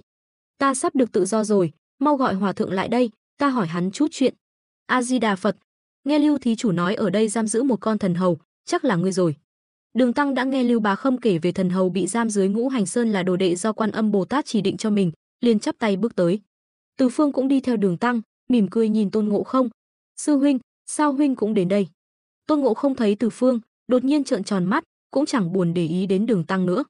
Từ Phương cười hề hề, chỉ vào Đường Tăng, nói: vị này là cao tăng Huyền Trang, đi Tây Thiên bái Phật cầu kinh. Ta được người chỉ điểm, đã quyết định hộ tống Đường trưởng lão đi Tây Thiên. Ha ha ha, vậy là chúng ta lại được ở bên nhau rồi. Tôn Ngộ Không vừa nghe, liền cười ha hả, sau đó hét lớn với Đường Tăng: trưởng lão, ta là Tề Thiên Đại Thánh Tôn Ngộ Không. 500 năm trước đại náo thiên cung, vì phạm tội trời nên bị Như Lai Phật Tổ giam giữ ở đây. Trước đó, Quan Âm Bồ Tát của Phật Tổ đến Đông Thổ tìm người đi thỉnh kinh, bảo người đó cứu ta. Bà ấy bảo ta đừng làm ác nữa, quy y Phật pháp, tận tâm bảo vệ người đi thỉnh kinh đến Tây Thiên bái Phật cầu kinh. Công thành danh toại sẽ được đền đáp. Trưởng lão mau cứu ta ra ngoài. Con khỉ này cũng thật tinh danh. Thấy Từ Phương chỉ gọi Đường Tăng là trưởng lão, chứ không phải sư phụ, liền hiểu ý, cũng gọi Đường Tăng là trưởng lão. Hắn không muốn thấp hơn Từ Phương một. Đường Tăng cũng không để ý xưng hô của Tôn Ngộ Không, mà nhìn về phía Từ Phương. Dù sao nghe Từ Phương và thần hầu này nói chuyện, chắc chắn hai người rất quen biết. Ông cũng muốn biết lời Tôn Ngộ Không nói là thật hay giả. Phải nói là sau khi chứng kiến thần thông của Từ Phương, ông đã coi Từ Phương là chỗ dựa. Dù sao Lưu Bá Khâm sẽ không hộ tống mình mãi, mà Từ Phương lại phải bảo vệ mình đi Tây Thiên. Thấy vẻ mặt của Đường Tăng, Từ Phương mỉm cười, nói: trưởng lão, thần hầu này năm xưa từng là đồng môn với ta, chỉ vì sau này ngông cuồng nên bị Như Lai giam giữ ở đây. Hôm nay gặp ngài, chắc cũng hết hạn rồi. Nghe Từ Phương nói vậy, Đường Tăng mới yên tâm, làm ra vẻ cao tăng đắc đạo, nói: thôi được, ngươi đã có thiện tâm, lại được Bồ Tát giáo huấn, quy y Phật môn, bần tăng sẽ cứu ngươi ra. Nói xong, Đường Tăng nhìn về phía Từ Phương: Từ thí chủ, ngươi hãy dùng thần thông cứu hắn ra. Việc này phải do trưởng lão tự mình cứu hắn. Từ Phương lắc đầu, nói: nếu ta có bản lĩnh cứu hắn, 500 năm trước đã cứu rồi, cần gì phải đợi đến hôm nay. Đúng vậy, trưởng lão. Lúc này, Tôn Ngộ Không cũng nói: trên đỉnh núi có kim thiếp của Như Lai lão nhi. Ngài chỉ cần lên đỉnh núi gỡ kim thiếp xuống, lão tôn là có thể ra ngoài rồi. Đường Tăng gật đầu, sau đó gọi Từ Phương và Lưu Bá Khâm cùng lên đỉnh núi. Trên đỉnh núi, quả nhiên thấy kim QUANGDAO, hào quang chói lọi, một tảng đá vuông lớn đè lên một tấm kim thiếp. Trên tấm thiếp có 6 chữ vàng. Đường Tăng chỉnh trang y phục, sau đó quỳ xuống lạy vài lạy, hướng về phía kim thiếp nói: đệ tử Trần Huyền Trang của Đường Vương, đến cầu chân kinh. Nếu đệ tử có duyên với thần hầu này, sẽ gỡ được kim thiếp, cứu thần hầu ra, cùng nhau đến Linh Sơn. Nếu vô duyên, kẻ này chắc chắn là gian ác xảo trá, lừa gạt đệ tử, sẽ không gỡ được. Nói xong, Đường Tăng lại dập đầu 3 cái, bước lên gỡ kim thiếp xuống. Lúc đó, một trận gió thổi qua, thổi bay kim thiếp trong tay Đường Tăng. Ngay sau đó, một giọng nói vang lên giữa không trung, ta là Sơn Thần trấn áp Đại Thánh. Hôm nay Đại Thánh mãn hạn, ta phải trở về bẩm báo Như Lai, giao nộp kim thiếp này. Đường Tăng gật đầu, sau đó lại bái lạy không trung một cái. Sau đó, 3 người xuống núi. Đến chân núi, Đường Tăng nói, nay Bần Tăng đã gỡ kim thiếp, ngươi làm sao ra ngoài? Nghe Đường Tăng nói, Tôn Ngộ Không cười khanh khách, sư huynh đưa bọn họ đi xa một chút, lão Tôn sẽ ra ngay. Từ Phương gật đầu, biết Tôn Ngộ Không ra khỏi núi chắc chắn sẽ gây ra động đất, hơn nữa con khỉ này chắc chắn cũng muốn dằn mặt Đường Tăng. Hắn và Lưu Bá Khâm thì không sao, nhưng Đường Tăng dù sao cũng là người trần mắt thịt, va chạm chút là không được. Đại Thánh, giờ ngươi sắp ra ngoài, ta cũng nên cáo từ. Hẹn gặp lại, bảo trọng. Lưu Bá Khâm không để ý đến Từ Phương, mà chắp tay với Tôn Ngộ Không. Tôn Ngộ Không gật đầu, nói, ân tình chăm sóc những năm qua, lão Tôn ghi nhớ trong lòng. Tiễn Lưu Bá Khâm đi, Từ Phương liền đưa Đường Tăng đi xa hàng chục dặm. Đột nhiên, đất rung núi chuyển, tiếng gầm rú vang trời, nước biển dâng ngược, trời long đất lở. Ngũ Hành Sơn sụp đổ, đá vụn bay tứ tung. Dù cách xa hàng chục dặm, vẫn cảm nhận được khí thế kinh người của con khỉ này. Xem ra 500 năm qua, con khỉ này quả thật không uổng phí.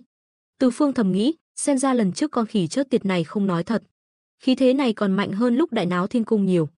Xem ra con khỉ chớt tiệt này còn giấu nghề. Từ Phương nhìn Tôn Ngộ Không thoát khỏi Ngũ Hành Sơn, gây ra động tĩnh lớn như vậy, khóe miệng cũng không khỏi nở nụ cười. Đây thật ra là chuyện tốt, chứng tỏ Tôn Ngộ Không 500 năm qua đã thực sự trưởng thành.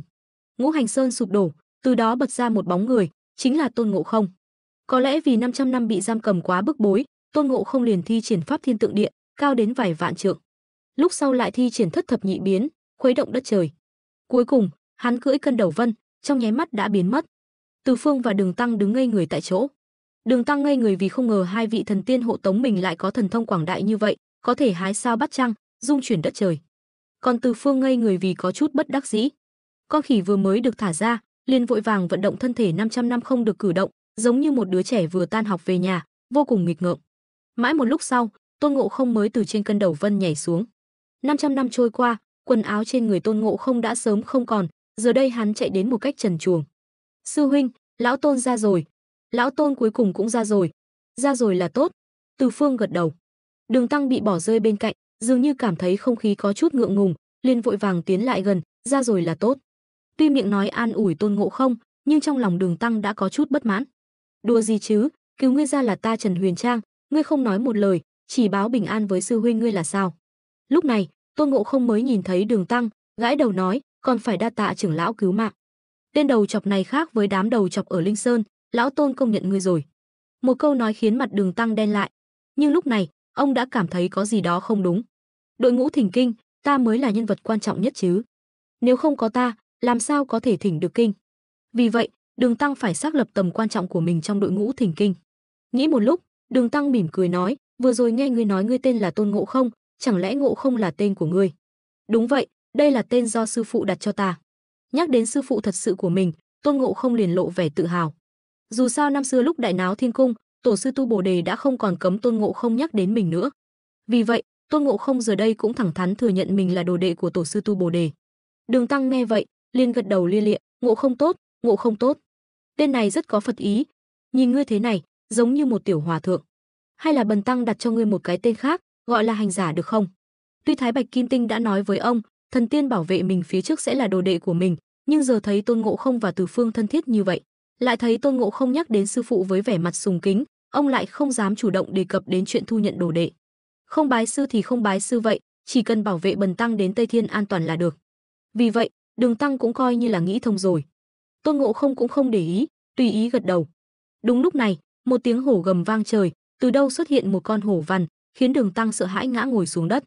Trưởng lão đừng sợ, loại yêu nghiệt này dễ như trở bàn tay, cứ xem chúng ta ra tay. Từ Phương thầm cười, tiến lên đỡ Đường Tăng dậy. Tôn Ngộ Không lại không nói gì, trực tiếp nhảy đến bên cạnh con hổ, rút kim cô bổng từ tay ra, lắc một cái, nó liền dài ra theo chiều gió. Bảo bối tốt, 500 năm rồi không được thấy ánh sáng, hôm nay hãy làm cho lão Tôn một bộ quần áo đi. Tôn Ngộ Không vuốt ve kim cô bổng như tình nhân lâu ngày gặp lại, sau đó vung gậy đánh về phía con hổ. Yêu nghiệt, chạy đâu cho thoát. Con hổ vằn nhìn thì đáng sợ, nhưng thật ra chỉ dọa được người thường như Đường Tăng. Khi Tôn Ngộ Không cầm kim cô bổng đến gần, con hổ lập tức mềm nhũn, tiếng gầm rú biến thành tiếng rên rỉ, như đang cầu xin tha thứ. Chỉ tiếc Tôn Ngộ Không không quan tâm đến điều đó, trực tiếp vung gậy đập xuống. Bụp một tiếng, con hổ bị đập vỡ đầu. Tôn Ngộ Không liền nhổ một sợi lông, biến thành một con dao sắc bén, nhanh chóng lột da hổ. Đường Tăng đứng bên cạnh xem mà tim đập chân run, không biết đang nghĩ gì. Từ Phương lạnh lùng nhìn Đường Tăng, không khỏi lắc đầu thở dài. Kim Thiền Tử năm xưa oai phong lẫm liệt, dù đối mặt với kẻ thù mạnh mẽ cũng không hề nao núng, tại sao chuyển thế lại trở nên nhu nhược như vậy? Đêm đó, ba người tá túc nhà dân. Đường Tăng vì muốn lấy lòng Tôn Ngộ Không, chủ động đề nghị may cho hắn một chiếc khố da hổ. Trời vừa tờ mờ sáng, ba người lại tiếp tục lên đường. Nhưng chưa đi được bao xa, trong rừng bỗng có bóng người lắc lư, tiếng ồn ào. 6 bóng người nhảy ra từ ven đường, tay cầm đao thương, quát: núi này do ta mở, cây này do ta trồng, muốn đi qua đây phải để lại tiền mãi lộ. Lúc này, Đường Tăng đã có 2 cao thủ bảo vệ, cũng không còn sợ hãi nữa. Nhưng ông vẫn hơi do dự nhìn về phía Từ Phương. Dù sao cách xuất hiện của 6 tên cướp này quá giống với Từ Phương, không thể trách Đường Tăng nghi ngờ đây có phải lại là trò đùa của Từ Phương hay không. Nhưng lúc này, nhóm Thỉnh Kinh đang trong giai đoạn hòa thuận, Đường Tăng cũng không lên tiếng. Tôn Ngộ Không muốn thể hiện mình, liếc mắt với Từ Phương một cái, liền nhảy ra ngoài. Trưởng lão đừng sợ, bọn này chỉ là đến đưa quần áo và lộ phí cho chúng ta thôi. Nói xong, Tôn Ngộ Không vác kim cô bổng hét lớn: là ai? Tại sao lại chặn đường lão Tôn? Bọn ta là tiểu yêu của Kiểm Tẫn Đại Vương, là sơn chủ tốt bụng, đại danh lừng lẫy, chắc ngươi không biết. Mau nộp đồ ra, tha cho ngươi đi. Nếu nói nửa lời không, sẽ khiến ngươi tan xương nát thịt. Tôn Ngộ Không cười khẩy, ngồi xuống một tảng đá xanh bên cạnh, khoanh chân nói: ta cũng là đại vương đời truyền, sơn chủ năm nay, nhưng chưa từng nghe danh các ngươi. Mau lấy châu báu cướp được ra, chia làm 7 phần, tha cho các ngươi. 6 người vừa nghe, liền nổi giận. Chưa từng nghe nói cướp không thành lại bị cướp, hôm nay coi như là được mở mang tầm mắt. Không nói đến việc Tôn Ngộ Không đấu khẩu với đám cướp, Từ Phương nhìn cảnh tượng trước mắt, lại suy nghĩ miên man. Cộng thêm ánh mắt Tôn Ngộ Không nhìn Đường Tăng, Từ Phương dường như đã hiểu. Nhãn, nhĩ, tị, thiệt, thân, ý, đây chính là lục dục của Phật môn. Vừa mới rời Ngũ Hành Sơn, trên núi hoang vắng vẻ, lại gặp một đám cướp trùng hợp với lục dục của Phật môn. Hãy thử nghĩ xem, núi hoang vắng vẻ, không một bóng người, đám cướp này cướp của ai? Hơn nữa, Từ Phương vừa rồi đã thấy ánh mắt Tôn Ngộ Không nhìn Đường Tăng, cùng với việc hắn không nói một lời liền nhảy ra ngoài, vội vàng thể hiện bản thân, Từ Phương đã khẳng định, 6 tên cướp này chắc chắn là do Tôn Ngộ Không biến ra. Mục đích của hắn chắc chắn là muốn gây ấn tượng với Đường Tăng, lão Tôn cũng không phải dễ chọc, con khỉ này cũng lắm trò. Từ Phương mỉm cười, cũng không để ý, nhưng Đường Tăng lúc này lại trợn tròn mắt, nhìn Tôn Ngộ Không ba gậy đánh chết đám cướp, liền sốt ruột, con khỉ này, bọn họ tuy là cướp, nhưng dù có báo quan, cũng không đáng tội chết. Ngươi dù có thần thông quảng đại, đánh lui bọn họ là được rồi, tại sao lại đánh chết hết? Đường Tăng môi run run, nói, đạo lý nhà Phật nói, quét nhà còn sợ làm hại sinh linh, thương xót côn trùng không nỡ tắt đèn. Ngươi làm như vậy là sát sinh, không có chút từ bi nào. Nếu vào thành, trong nước có người đắc tội với ngươi, ngươi lại ra tay bem người, bần tăng biết ăn nói thế nào. Phải nói, lúc này tâm trạng Đường Tăng thật sự rất hoang mang. Vốn tưởng con khỉ này thần thông quảng đại, con đường Tây Thiên của mình sẽ thuận buồm xuôi gió, ai ngờ con khỉ này lại hung tàn như vậy, hơi một tí là muốn đánh người. Từ Phương đứng bên cạnh, nghe ra ý tứ trong lời nói của Đường Tăng, tóm lại là sợ mình gây rắc rối. Lúc trước Tôn Ngộ Không một gậy đánh chết con hổ, Đường Tăng không nói nửa lời, kết quả một khi có khả năng liên lụy đến mình, liền thay đổi giọng điệu. Đường Đường là cao tăng Kim Thiền Tử, tại sao chuyển thế lại thành ra thế này? Nhưng Từ Phương cũng không định quản ông ta. Mục đích đi con đường này là cầu công đức, mọi chuyện trên đường không liên quan đến hắn. Chỉ cần làm cho có lệ là được, dù sao đội ngũ Thỉnh Kinh cuối cùng cũng sẽ đến Linh Sơn an toàn. Nhưng Tôn Ngộ Không lại không nghe được những lời này. Lên đầu chọc này, nói cho ngươi biết, lão Tôn năm xưa xưng vương ở Hoa Quả Sơn, không biết đã đánh chết bao nhiêu người rồi. Nói xong, Tôn Ngộ Không dường như muốn cho Đường Tăng biết mặt, búng tay một cái, thổi ra một ngọn lửa, trực tiếp ném thi thể 6 người vào đống lửa. Xèo xèo tiếng mỡ cháy vang lên. Ngươi, đồ vô lại còn dám hung ác như vậy. Tay Đường Tăng run lên. Nhưng ngươi thế này, làm sao chúng ta có thể đến Tây Thiên cầu Phật, làm sao tu thành chính quả? Ha ha ha, tên đầu chọc này, đã nói như vậy, lão Tôn không đi Tây Thiên nữa. Tôn Ngộ Không nói xong, quay sang nhìn Từ Phương, nói, sư huynh, huynh nói xem, lão Tôn làm sai chỗ nào? Tên đầu chọc này giờ còn muốn đuổi lão Tôn đi. Lão Tôn chưa từng chịu uất ức như vậy. Huynh muốn bảo vệ hắn thì bảo vệ, lão Tôn không hầu hạ nữa. Nói xong, Đường Tăng liền ngứa người. Hóa ra con khỉ này không chịu được uất ức, hơi một tí là muốn chia tay. Hơn nữa, thấy Tôn Ngộ Không và Từ Phương thân thiết như vậy, trong lòng cũng rất lo lắng. Liệu Từ Phương có cùng Tôn Ngộ Không giận dỗi không? Nếu thật sự như vậy, con đường Tây Thiên 10 vạn 8.000 dặm, biết bao giờ mới đến được. Nhưng Từ Phương lại không nói gì. Hắn cũng không ngờ tính khí Tôn Ngộ Không lại nóng nảy như trong nguyên tắc. Giờ có cớ này, ý định rời đi rất kiên quyết. Tên này không phải biết kế hoạch Phật Pháp Đông chuyển sao? Tại sao lại quyết đoán như vậy? Chẳng lẽ bên trong còn có điều gì mà mình không biết? Không biết rằng, trong lòng Tôn Ngộ Không thật ra không có nhiều suy nghĩ như vậy. Chỉ vì Đường Tăng quá không biết điều, mình chỉ thử bem vài người thường, tên đầu chọc này đã nói mình như vậy. Đường Đường là Tề Thiên Đại Thánh, sao chịu nổi uất ức như vậy? Phải biết rằng trong tam giới này, ngoài tổ sư Tu Bồ Đề và Từ Phương, Tôn Ngộ Không không phục ai cả. Lão hòa thượng này là cái thá gì? Dám nói giáo hắn. Càng nghĩ càng tức, Tôn Ngộ Không dậm chân một cái, cưỡi cân đầu vân bỏ đi. Cân đầu vân của hắn rất nhanh, chỉ trong chốc lát đã đến Đông Hải. Năm xưa lúc cướp Kim Cô Bổng, Tôn Ngộ Không đã đến Đông Hải, giờ đến đây cũng coi như là quen đường. Hơn nữa, Hoa Quả Sơn nằm trong Đông Hải, Tôn Ngộ Không đến đây cũng coi như là về nhà. Nhưng hắn không về Thủy Liêm động thăm lũ khỉ con, mà nhảy xuống biển, đến Long Cung Đông Hải. Lão Long Vương, lão Tôn lại đến rồi. Tôn Ngộ Không không để ý đến đám tôm binh cua tướng, trực tiếp đến Long Cung, ngồi xuống ngai vàng của Long Vương một cách tự nhiên. Long Vương Ao Quảng giờ thấy Tôn Ngộ Không là đau đầu. Bên trên không phải nói con khỉ này đi theo Đường Tăng thỉnh kinh sao? Tại sao lại đến Đông Hải? Chẳng lẽ con khỉ này lại nhắm vào bảo bối của Long Cung? Ha ha ha, lão Long Vương, ngươi chẳng lẽ không chào đón lão Tôn? Tôn Ngộ Không thấy vẻ mặt ủ rũ của Ao Quảng, không khỏi cười ha ha. Cũng không khách sáo, trực tiếp cầm chén rượu bên cạnh lên uống một hơi. Tiểu Long không dám, không dám. Ao Quảng vội vàng nói, Tiểu Long đang muốn chúc mừng Đại Thánh thoát nạn. Chỉ là nghe nói Đại Thánh phải bảo vệ Đường Tăng đi Tây Thiên cầu kinh bái Phật, hôm nay sao lại rảnh rỗi đến Long Cung của Tiểu Long vậy? Lão Long Vương, lão Tôn chưa từng nói với người ta đi thỉnh kinh, ngươi làm sao biết được? Tôn Ngộ Không đặt chén rượu xuống, nhìn Ao Quảng với vẻ mặt cười như không cười. Ao Quảng giật mình, thầm nghĩ, con khỉ này bị giam 500 năm, lại học được cách tinh danh rồi. Đại Thánh không biết, Tiểu Long tuy ở Đông Hải, nhưng cũng quan tâm đến chuyện tam giới, nên mới biết chuyện của Đại Thánh. Ao Quảng cười nói, chỉ là không biết Đại Thánh đến đây làm gì. Ha ha ha, lão này thật biết giả vờ. Tôn Ngộ Không cười lớn, ngươi đã không muốn nói thẳng, lão Tôn sẽ nói cho ngươi biết tại sao. Tên đầu chọc Đường Tăng đó, lão Tôn chỉ đánh chớt vài tên cướp vặt, hắn liền lải nhải trách móc lão Tôn. Ngươi nghĩ xem, lão Tôn năm xưa đại náo thiên cung cũng chưa từng chịu uất ức như vậy. Vì vậy, lão Tôn không làm nữa, không phải là muốn về Hoa Quả Sơn sao? Đến Đông Hải, nghĩ đến lão hàng xóm ngươi, nên đến đây xin chén rượu. Lời nói vòng vo tam quốc này lại khiến Ao Quảng hiểu ý hắn. Con khỉ này đang giận dỗi. Quả nhiên như Nhị Lang Thần dự đoán, con khỉ này đã nổi giận. Long Vương Ao Quảng thầm cười, nhưng giờ Tôn Ngộ Không đang ở trước mặt, phải khuyên hắn quay lại. Nếu không, Ao Quảng cũng khó ăn nói. Đại Thánh đừng vội. Ao Quảng suy nghĩ một chút, sau đó chỉ vào bức tranh phía sau ngai vàng, hỏi, Đại Thánh đã từng thấy bức tranh này chưa? Đây là cái gì? Tôn Ngộ Không sững sờ, quay đầu lại nhìn, liền thấy trên vách tường phía sau treo một bức tranh ỷ kiều kính lữ đồ. Đây là ỷ kiều kính lữ đồ, cũng gọi là ỷ kiều tam kính lữ. Ao Quảng dẫn Tôn Ngộ Không đến gần, chỉ vào một ông lão trong tranh, nói, vị này là Hoàng Thạch Công, người này là Trương Lương nhà Hán. Thạch Công ngồi trên cầu, bỗng nhiên làm rơi giày xuống dưới cầu, liền gọi Trương Lương nhặt lên. Trương Lương vội vàng nhặt lên, quỳ xuống dâng lên. Cứ như vậy 3 lần, Trương Lương không hề có chút bất kính nào. Thạch Công liền yêu mến hắn, ban đêm truyền thụ thiên thư cho hắn. Sau này, hắn phò tá nhà Hán, quả nhiên là vạch ra kế sách trong màn trướng, quyết định thắng bại ngoài nghìn dặm. Thiên hạ thái bình, hắn liền từ quan về quê, theo Xích Tùng Tử tu tiên đắc đạo. Đại Thánh, nếu ngươi không bảo vệ Đường Tăng, không tận tâm tận lực, không chịu giáo huấn, cuối cùng vẫn chỉ là yêu tiên, đừng hòng tu thành chính quả. Ngươi muốn nói gì? Tôn Ngộ Không gãi đầu. Ao Quảng cười nói, Đại Thánh, giờ ngươi giận dỗi bỏ Đường Tăng, nếu cứ thế về Hoa Quả Sơn, có xứng đáng với ân cứu mạng của Đường Tăng sư phụ không? Lời này vừa nói ra, Tôn Ngộ Không như có bậc thang để xuống, ánh mắt hiện lên ý cười, nói, nếu vậy, đa tạ lão Long Vương đã khuyên giải. Chuyện này là lão Tôn sai rồi, sẽ quay lại bảo vệ hắn đi Tây Thiên. Nói xong, Tôn Ngộ Không lại nhe răng nhắc nhở, nhưng có một câu ngươi nói sai rồi, lão Tôn chưa bái tên đầu chọc đó làm sư phụ. Cái gì? Ao Quảng sững sờ, nhưng lập tức hiểu ý Tôn Ngộ Không.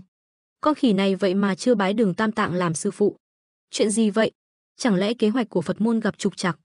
Nhưng hắn không nói ra, con khỉ này chịu tiếp tục bảo vệ Đường Tam Tạng thỉnh kinh là được rồi, chuyện khác không liên quan đến hắn.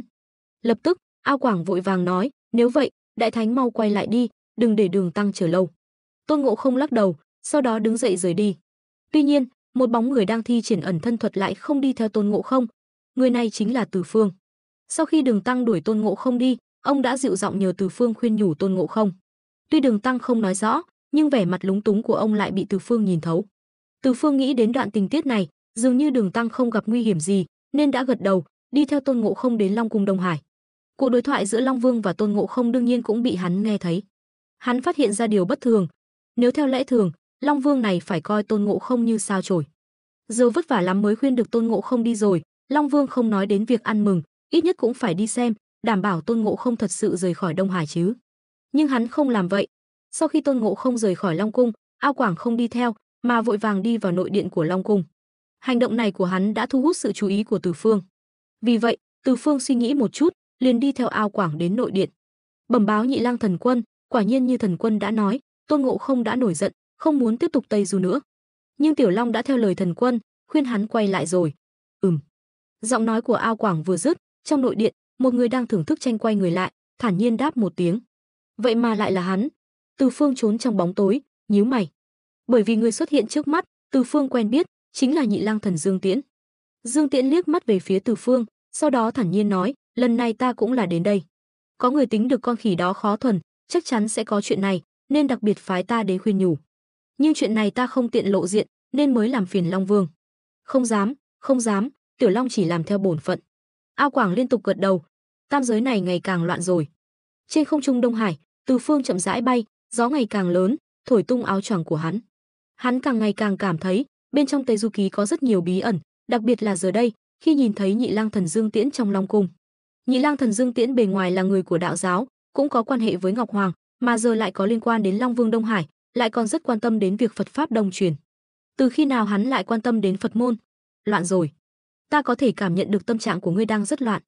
Đúng lúc này, một giọng nói ôn hòa vang lên.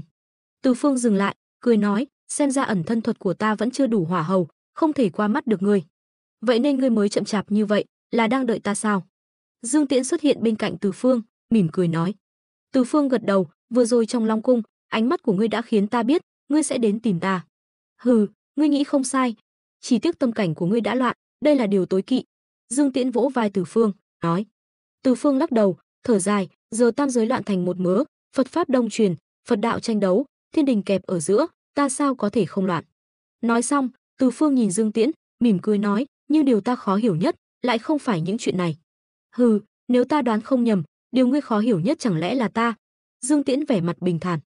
Từ Phương gật đầu, đúng vậy, ta đang nghĩ, ngươi rốt cuộc là người của phe nào?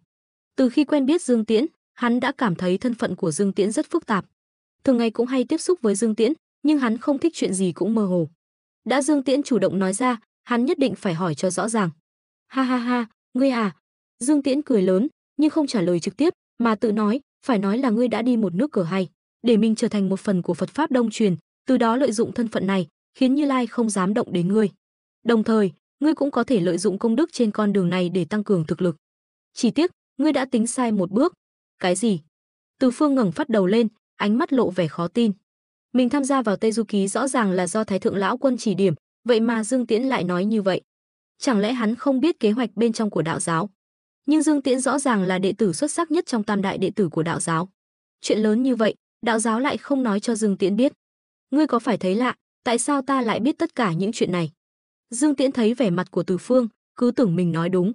Không, ta thấy lạ là, tại sao ta tham gia Tây Du Ký lại khiến Như Lai Phật Tổ không dám động đến ta? Từ Phương lên tiếng, nếu Dương Tiễn đã hiểu lầm như vậy. Từ Phương tạm thời không giải thích, bởi vì hắn cảm thấy tam giới càng ngày càng loạn. Có những lúc, giữ lại một chút cũng không phải là sai lầm. Sư phụ chẳng phải từng nói thiên ý như đao, lòng người khó đoán sao? Dương Tiễn đáp, bởi vì con đường ngươi đang đi, bên ngoài là Phật pháp đông độ, nhưng cũng được gọi là con đường thông thiên. Con đường này là do vị kia ở Tử Tiêu Cung định ra. Một khi đã bước lên, không có cơ hội quay đầu. Bất kể là ai, cũng không thể can thiệp vào bất cứ chuyện gì xảy ra trên con đường này, trừ phi là người trong cuộc. Nói đến đây, Dương Tiễn cười, bổ sung, ví dụ như ngươi, Tôn Ngộ Không, hay Đường Tam Tạng. Ý huynh là sao? Chẳng lẽ mọi chuyện gặp phải trên con đường này đều do đạo tổ Tử Tiêu Cung sắp đặt? Từ Phương nhíu mày hỏi. Không phải, ngươi hiểu lầm rồi. Dương Tiễn lắc đầu.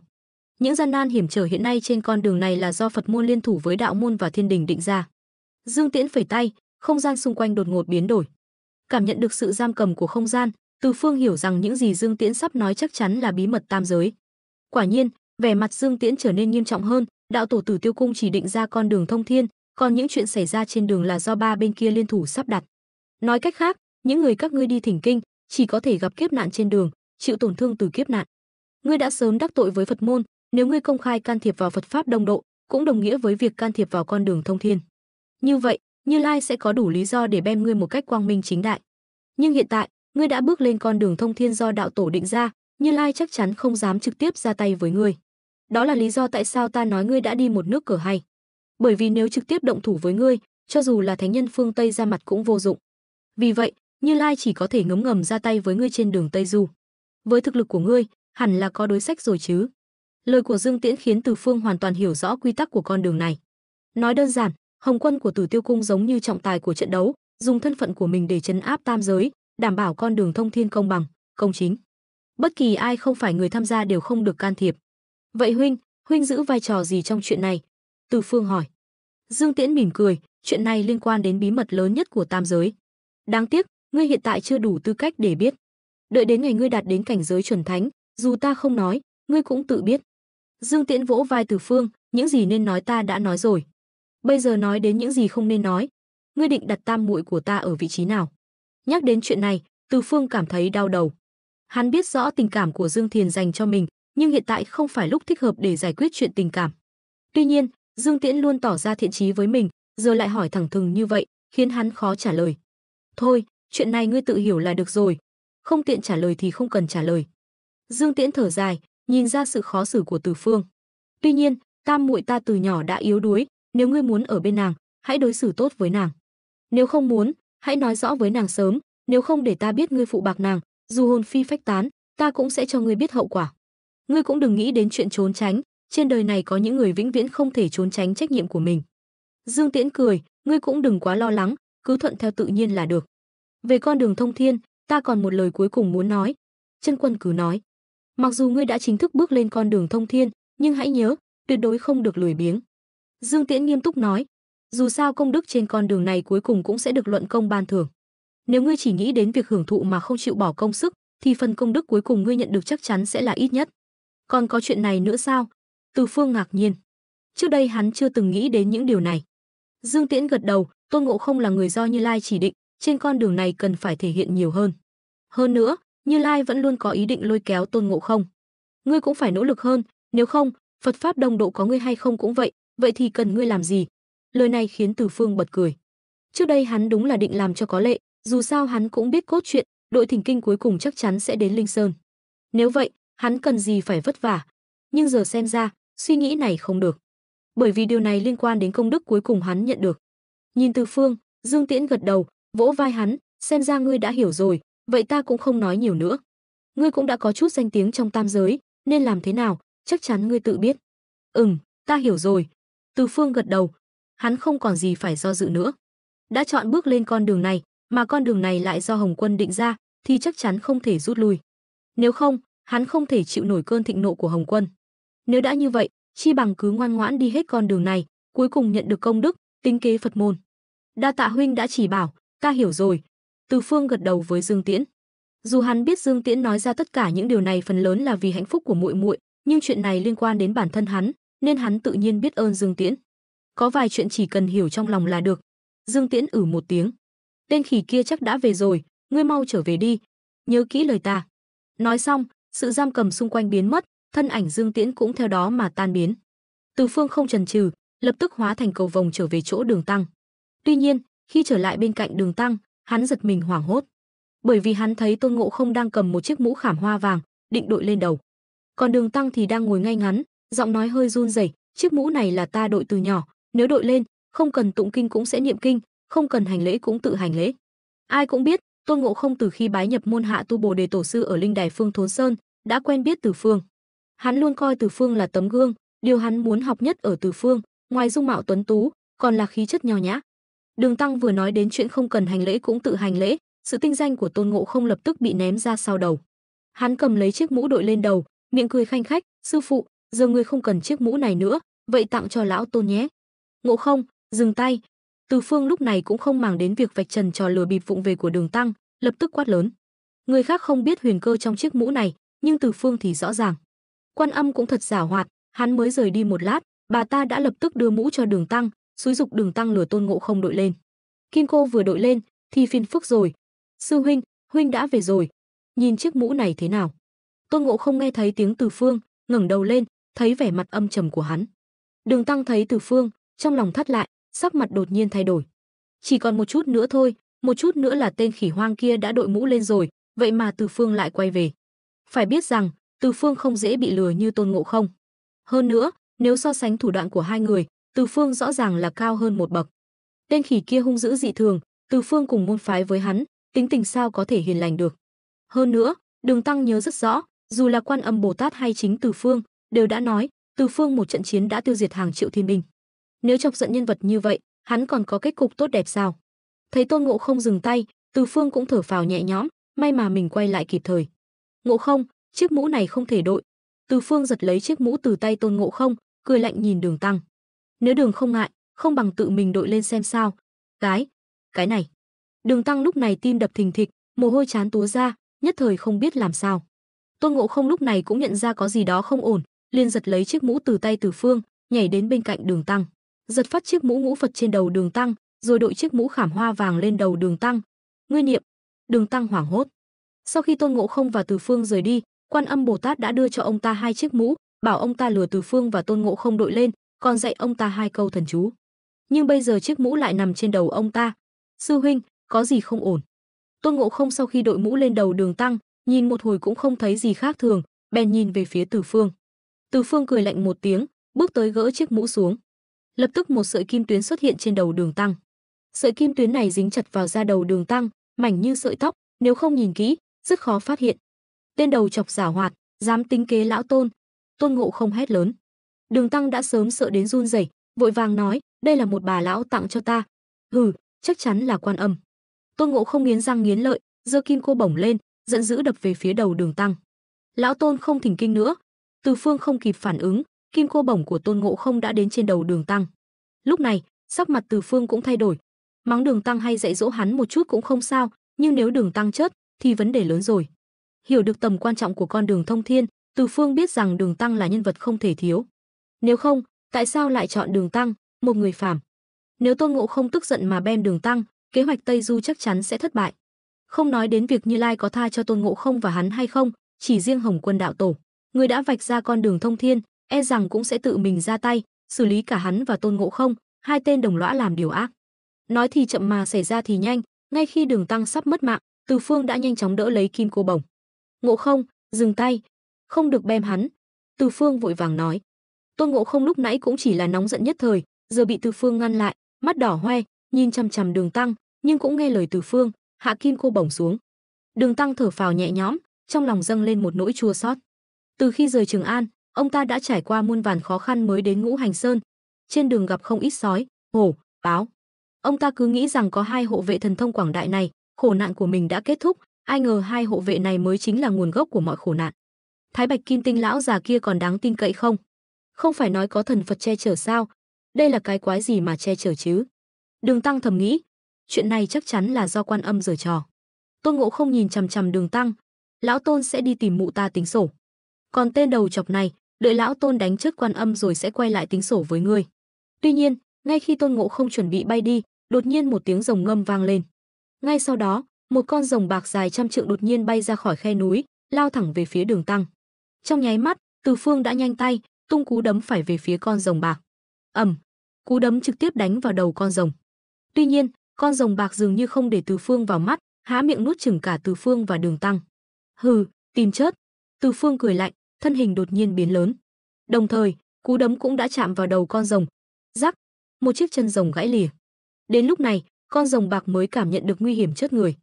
Một luồng sát khí cực kỳ hủy diệt theo quyền phong trực tiếp xông vào cơ thể con rồng. Cơ thể con rồng run lên, vẫy đuôi, tiện thể cuốn theo con ngựa và hành lý của Đường Tăng, theo đường cũ chạy trốn vào khe núi. Lúc này Tôn Ngộ Không cũng phản ứng lại, thấy Từ Phương giao chiến với con rồng, cũng không màng đến chuyện khác, vung kim cô bổng đập xuống. Ầm, con rồng kêu thảm thiết, máu tươi phun ra. Thân rồng dài trăm trượng mang theo vết thương lao vào khe núi, nước bắn tung tóe. Sư huynh, huynh vừa rồi thấy con lươn đó chưa? Tôn Ngộ Không lúc này sắc mặt cũng rất khó coi. Chỉ lơ là một chút, vậy mà bị một con rồng cuốn mất bạch mã. Đối với Tề Thiên Đại Thánh, đây quả là một sự khiêu khích. Dòng nước này chính là nơi ở của nó. Từ Phương gật đầu. Vừa rồi hắn cũng sơ suất, chỉ lo xử lý chuyện Đường Tăng lừa Tôn Ngộ Không đội kim cô, mà quên mất nơi này chính là Xà Bàn Sơn. Dòng nước này chính là nơi ở của nó. con rồng trong nước chắc hẳn là Tiểu Bạch Long rồi. Từ Phương nói, giờ phải làm sao? Phải làm sao đây? Đúng lúc này, Đường Tăng lại khóc lóc thảm thiết. Lần này ông ta thực sự khóc, nước mắt giàn giụa. Bạch mã bị con rồng ác kia ăn mất rồi, ta phải làm sao để đến Tây Thiên đây? Hành trình vạn dặm gian nan, ta biết đi thế nào đây? Từ Phương quay đầu nhìn Đường Tăng, trong lòng bực bội vô cùng. Kiếp luân hồi này, so với Kim Thiền Tử kém xa vạn dặm. Đàn ông con trai, chỉ vì mất ngựa mà khóc lóc thảm thiết. Kim Thiền Tử trước khi đầu thai, không biết có từng nghĩ đến việc tương lai mình sẽ như thế này không? Tôn Ngộ Không nghe cũng thấy phiền, quay đầu cầm kim cô bổng, hung dữ nói, im miệng. Sao ngươi lại nhu nhược như vậy? Đợi ở đây, ta đi bem con lươn đó. Nói xong, Tôn Ngộ Không định rời đi. Tuy nhiên, Đường Tăng vừa rồi đã bị rồng nuốt vào miệng, tự nhiên sợ hãi vô cùng, liền túm lấy Tôn Ngộ Không, suýt nữa thì xé rách chiếc khố ra hồ. Các ngươi đi tìm con rồng đó.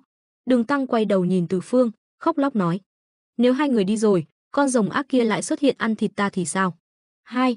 Từ Phương thở dài, bước tới nói, Ngộ Không, ngươi không biết bơi, ở lại đây bảo vệ hắn.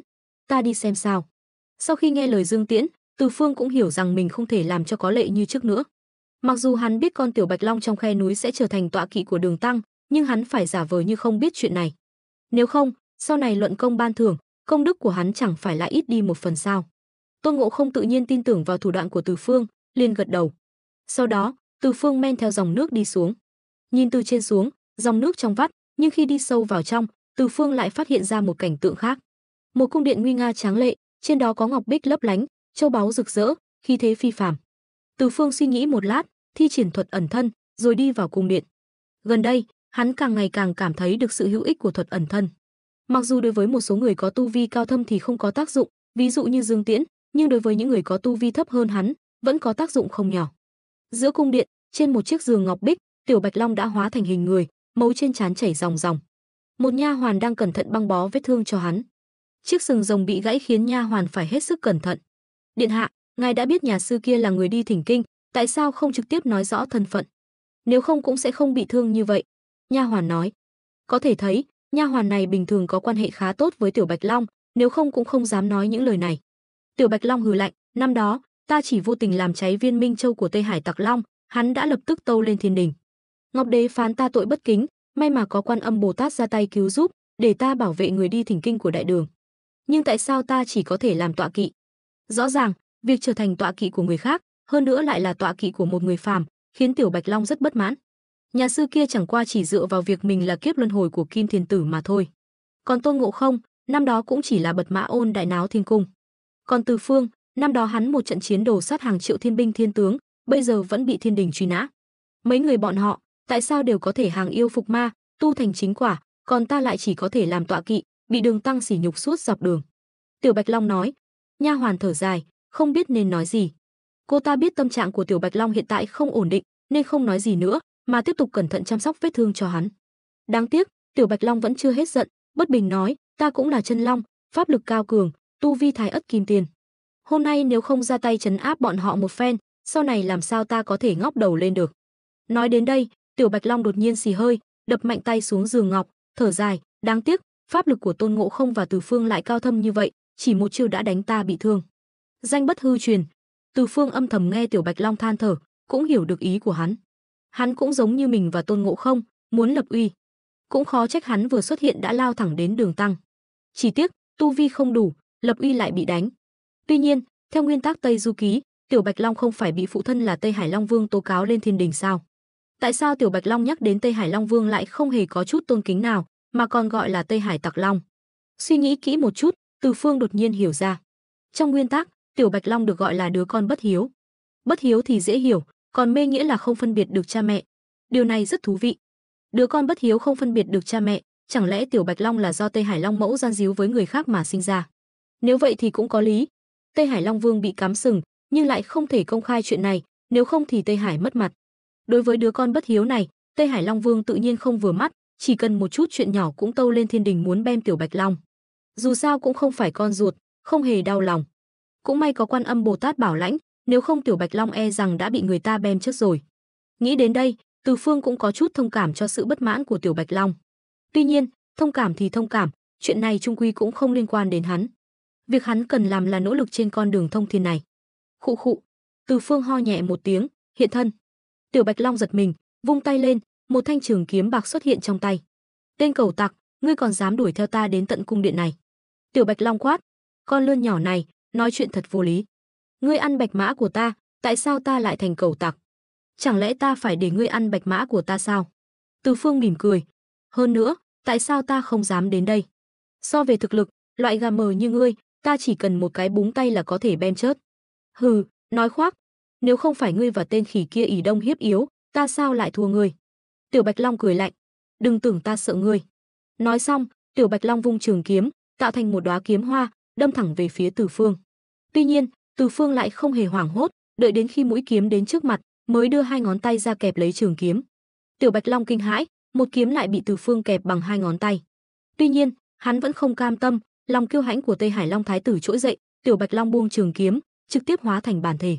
Con rồng dài trăm trượng bay lên trời, vẫy đuôi tạo thành sóng lớn cuồn cuộn, nhấn chìm Từ Phương. Ấu trĩ! Từ Phương cười lạnh, thân hình đột ngột bay lên. Trong đội ngũ thỉnh kinh, chỉ có hắn và Tôn Ngộ Không mới có thể lập uy, những người còn lại phải ngoan ngoãn. Nếu không, đội ngũ thỉnh kinh sau này chắc chắn sẽ còn nhiều chuyện rắc rối khác. Sát khí ngập trời dưới sự thi triển toàn lực của Từ Phương, ập đến Tiểu Bạch Long. Thân rồng dài trăm trượng dưới áp lực của sát khí, ầm một tiếng rơi xuống đất, không thể động đậy. Tất nhiên, Từ Phương chỉ dạy cho hắn một bài học, chứ không có ý định bem Tiểu Bạch Long.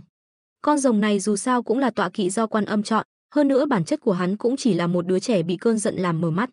Ra tay dạy dỗ một chút là được rồi, nếu thực sự bem hắn thì mất mặt. Hơn nữa, Quan Âm vừa mới đưa cho Đường Tăng một chiếc mũ, chắc chắn bà ta đang ở gần đây. Dùng Tiểu Bạch Long để cảnh cáo Quan Âm cũng không phải là không được. Quả nhiên, ngay khi Từ Phương dùng thực lực tuyệt đối áp đảo Tiểu Bạch Long, thì từ phía xa trên trời đột nhiên vang lên tiếng tụng kinh của Phật môn, Bồ Tát cứu ta. Tiểu Bạch Long vừa thấy cứu tinh đến, liền cố gắng vùng vẫy cầu cứu, trong lòng không còn chút ý định nào muốn đối đầu với Từ Phương nữa. Từ Phương đáp xuống khe núi, túm lấy Tiểu Bạch Long nhảy lên khỏi mặt nước. Tôn Ngộ Không trên bờ lúc này cũng nhìn thấy Quan Âm, cười lạnh một tiếng, rồi bay lên trời. Quan Âm, ngươi dám ám hại lão Tôn? Ta hỏi ngươi, lão hòa thượng, chiếc mũ kia có phải ngươi đưa cho hắn không? Bị Tôn Ngộ Không vạch mặt, Quan Âm cũng không hề đỏ mặt, quát lớn, Tôn Ngộ Không, Huyền Trang Tâm cứu mạng ngươi, ngươi không những không cảm ơn ân cứu mạng, mà còn ra tay bem hắn. Với tính tình của ngươi, nếu không bị quản thúc, lại gây ra họa lớn như trước kia, ai có thể quản được ngươi? Hừ, thật là từ bi. Từ Phương cười lạnh. Ban ơn huệ mà người khác không muốn, rồi lại đòi hỏi ân cứu mạng, chẳng lẽ đây chính là từ bi của Phật môn? Quan Âm nhất thời không nói nên lời.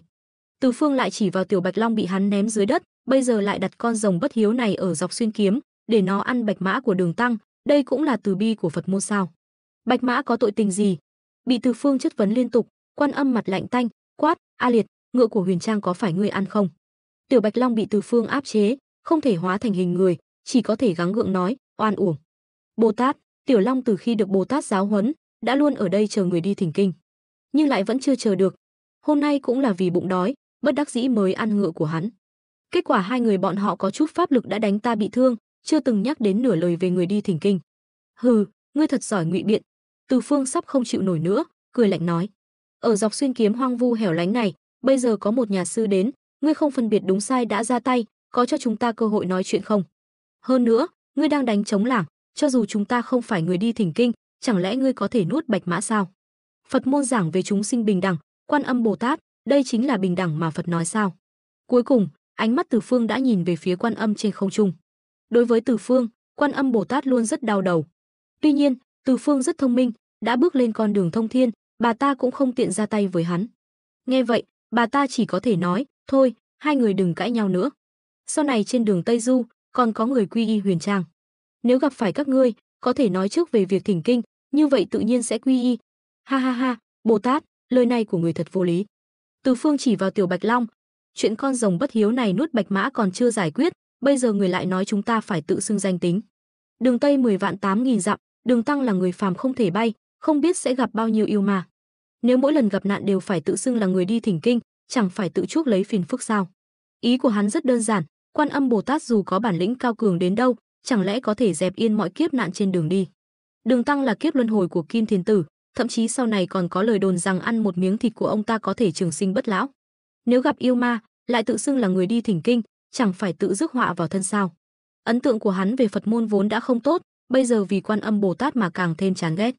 Nghĩ mà xem, hành trình 10 vạn 8.000 dặm, vì đủ 81 kiếp nạn mà phải vất vả trăm bề, thậm chí cuối cùng khi số kiếp nạn chưa đủ, còn phải cố gắng tạo thêm kiếp nạn. Bây giờ lại còn gây thêm phiền phức cho hắn, Quan Âm này là sợ hành trình thỉnh kinh quá thuận lợi sao? Lời này sai rồi. Quan Âm đau đầu vô cùng. Trong đội ngũ thỉnh kinh có một kẻ cứng đầu như Từ Phương, có thể tưởng tượng được sau này chắc chắn sẽ không thuận lợi. Tuy nhiên, Từ Phương dùng lời lẽ để đối phó với bà ta cũng không thể không để ý. Bần tăng chỉ muốn hai người bớt gặp kiếp nạn, tránh xung đột mà thôi. Nói đến đây, bà ta đã bị Từ Phương nói đến sợ, không đợi Từ Phương tiếp tục lên tiếng, đã trực tiếp quay sang Tiểu Bạch Long, "A Liệt, ngươi hãy chuyên tâm chuộc lỗi. Sau khi công thành, bần tăng nhất định sẽ cho ngươi một thân kim thân chính quả." Nói xong, Quan Âm đưa tay hái viên minh châu trên cổ Tiểu Bạch Long, phẩy tay lên người hắn.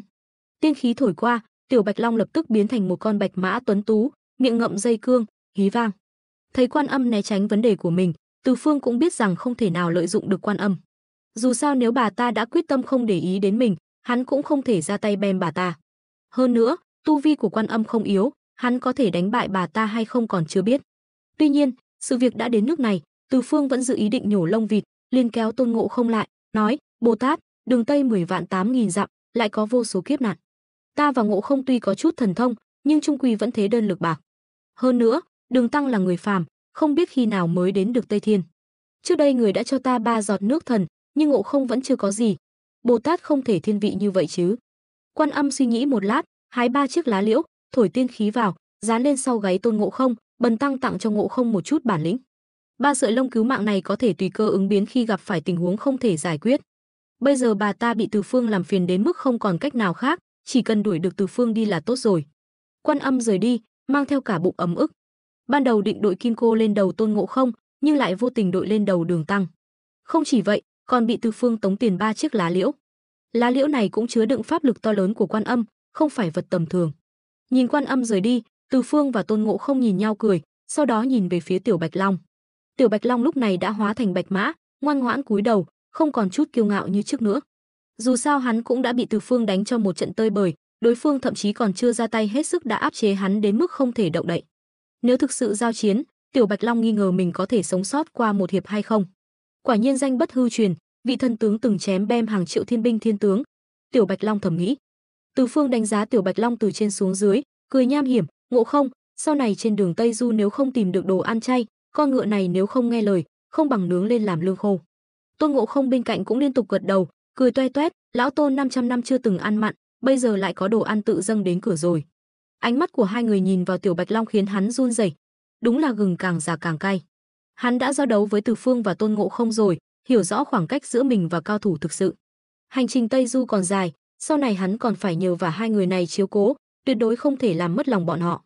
Hai vị sư huynh, trước đây đều là hai vị sư huynh, trước đây đều là lỗi của tiểu đệ, không phải, hai vị sư huynh, đại nhân đại lượng, đừng chấp nhất với tiểu đệ. Tiểu Bạch Long vội vàng nói. Từ Phương đưa ra một ngón tay, thứ nhất, có chấp nhất với ngươi hay không còn tùy thuộc vào tâm trạng của chúng ta. Nói rồi, hắn lại đưa ra ngón tay thứ hai, chúng ta không phải sư huynh của ngươi. Quan Âm Bồ Tát bảo ngươi bái Đường Tăng làm sư phụ, chúng ta không có. Sư phụ ngươi ở đằng kia kìa. Đường Tăng ở bên kia đã sớm mong ngóng, ông ta cũng thấy Quan Âm xuất hiện, nhưng tiếc là ông ta không có pháp lực, không thể bay lên trời nói chuyện với Quan Âm. Nơi Từ Phương bắt Tiểu Bạch Long lại ở xa, dù có gọi to cũng chưa chắc đối phương đã nghe thấy. Tuy nhiên, khi thấy Tôn Ngộ Không dắt bạch mã đi tới, ông ta vẫn mừng rỡ kêu lên, Ngộ Không, ngươi thực sự tìm được bạch mã rồi sao? Còn cường tráng hơn trước nữa. Bồ Tát đâu? Ngươi đang nằm mơ à? Tôn Ngộ Không bực bội nói. Đây không phải bạch mã cũ của ngươi, mà là bạch long trong khe nước biến thành. Đây là đồ đệ mà Quan Âm Bồ Tát tặng cho ngươi, sau này sẽ làm tọa kỵ cho ngươi. Bồ Tát đã đi rồi. Đường Tăng ban đầu không muốn đi thỉnh kinh, nếu không phải vì Quan Âm và Lý Thế Dân, bây giờ ông ta vẫn đang hưởng thụ cuộc sống cao tăng ở đại đường. Hơn nữa, Từ Phương và Tôn Ngộ Không tuy không tôn trọng ông ta lắm, nhưng những thứ cần có đều đầy đủ cả. Gặp nguy hiểm cũng sẽ bảo vệ ông ta, điều này rất quan trọng. Dù sao mục đích của ông ta và hai người họ đều giống nhau, đều là đến Linh Sơn. Chỉ cần họ không để ông ta chết đói, chết rét, ngoài việc không có quyền lãnh đạo ra, thì cũng không có gì. Vì vậy, Đường Tăng bây giờ đã dần biết điều, cũng bắt đầu mềm mỏng với Từ Phương và Tôn Ngộ Không. Thấy Đường Tăng dần dần có xu hướng trở thành kẻ nịnh hót, Từ Phương trong lòng vô cùng kinh ngạc. Tuy nhiên, đối với biểu hiện biết điều này của Đường Tăng, Từ Phương và Tôn Ngộ Không cũng rất hài lòng. Hành trình Tây Du cũng không nhàm chán như trong tưởng tượng, bởi vì không có Đường Tăng lải nhải trách móc. Tôn Ngộ Không thỉnh thoảng còn có thể nói đùa với Đường Tăng, thậm chí còn phá giới, bem chim săn thú, cải thiện bữa ăn. Cuộc sống cứ thế trôi qua thật thoải mái. Tất nhiên, Đường Tăng sẽ không ăn thịt cùng Từ Phương và Tôn Ngộ Không, phá giới. Mỗi lần ông ta đều đợi hai người ăn xong rồi mới đi khất thực. Tuy nhiên, phần lớn thời gian đều là ăn lương khô.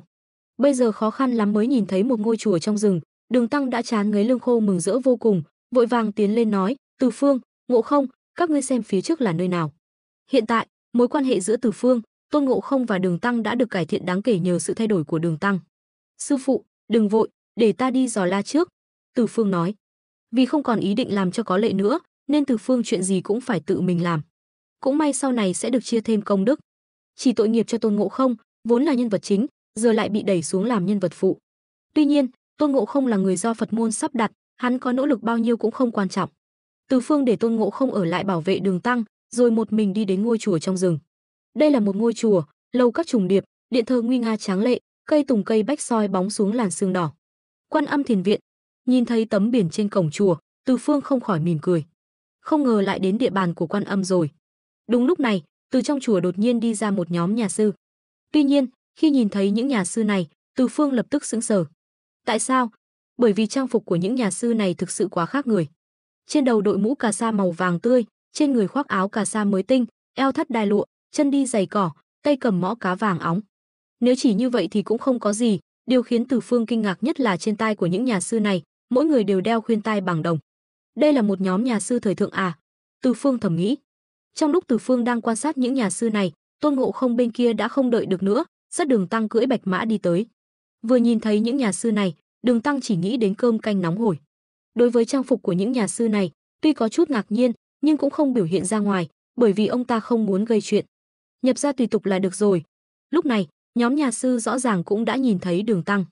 Tuy nhiên, điều khiến Từ Phương kỳ lạ là phản ứng của những nhà sư này khi nhìn thấy bọn họ.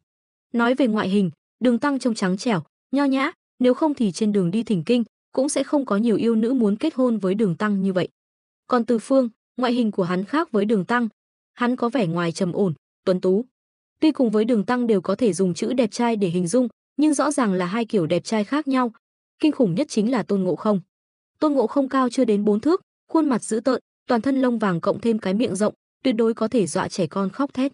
Đây cũng là lý do tại sao Từ Phương bọn họ cố gắng chọn những nơi rừng núi hẻo lánh, bởi vì không muốn gây chuyện. Tuy nhiên, chính ngoại hình như vậy của Tôn Ngộ Không, trong mắt những nhà sư kia lại không hề đáng sợ. Không những vậy, họ còn rất nhiệt tình chào đón.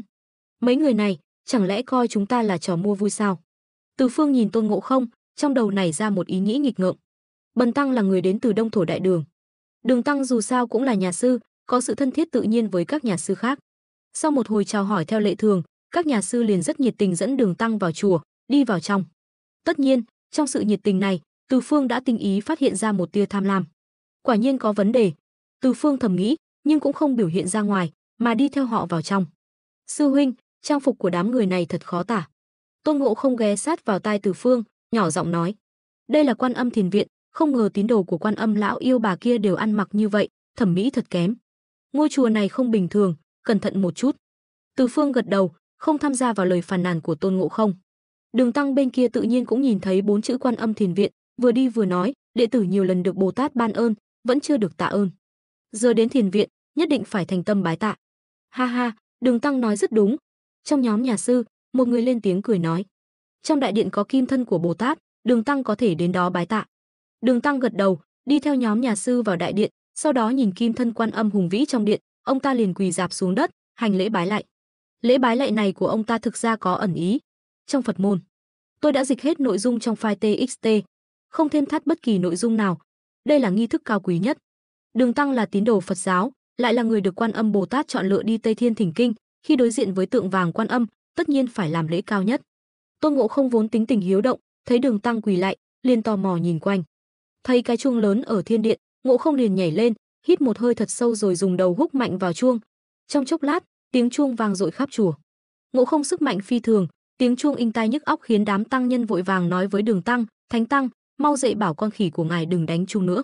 Đúng vậy, con khỉ này dám mạo phạm thánh địa, tội đáng muôn chết. Con khỉ kia, mau dừng lại. Nghe đám tăng nhân mắng chửi, Ngộ Không không những không giận mà còn cười khanh khách, lũ tăng lữ các ngươi không hiểu câu một ngày làm sư, một ngày đánh chuông sao? Đang lúc cãi vã, một đám tăng nhân khác từ hậu điện đi ra. Bọn họ rõ ràng bị tiếng chuông của Ngộ Không hấp dẫn, vừa vào đã mắng nhiếc, con khỉ hoang nào dám ở đây đánh chuông loạn xạ. Là ông nội ngươi đấy. Ngộ Không nhe răng quát lớn, khiến đám tăng nhân mới đến sợ hãi. Dù sao, ai nhìn thấy con khỉ mặt quỷ, miệng chó sói này nhe răng về phía mình, chắc chắn sẽ giật mình. Lôi Công tới rồi, Lôi Công ra tha mạng. Hoảng loạn, đám tăng nhân mới đến quỳ sụp xuống đất, dập đầu lia lịa. Ngộ Không cười ha hả, ta không phải Lôi Công gia của các ngươi. Lôi Công gặp ta còn phải gọi ta là Tôn gia đấy. Đang ồn ào, bỗng một tăng nhân gọi ra cửa, Phương Trượng, tới rồi. Lúc này Đường Tăng cũng đã đứng dậy. Từ Phương cùng mọi người nhìn theo tiếng gọi, liền thấy một lão tăng ăn mặc như phú ông, chống gậy, run rẩy bước tới. Lão tăng tươi cười, từ xa đã nói, các vị lão gia từ xa tới, chúng tôi tiếp đón chậm trễ, xin thứ lỗi, thứ lỗi. Từ Phương nhíu mày.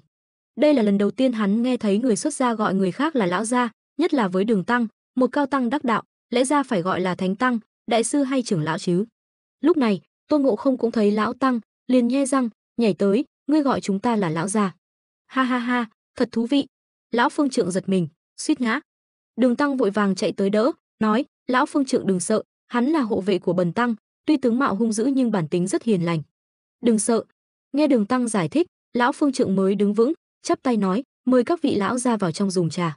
Theo lão Phương Trượng vào chính điện, Từ Phương cùng mọi người đều kinh ngạc trước sự xa hoa bên trong.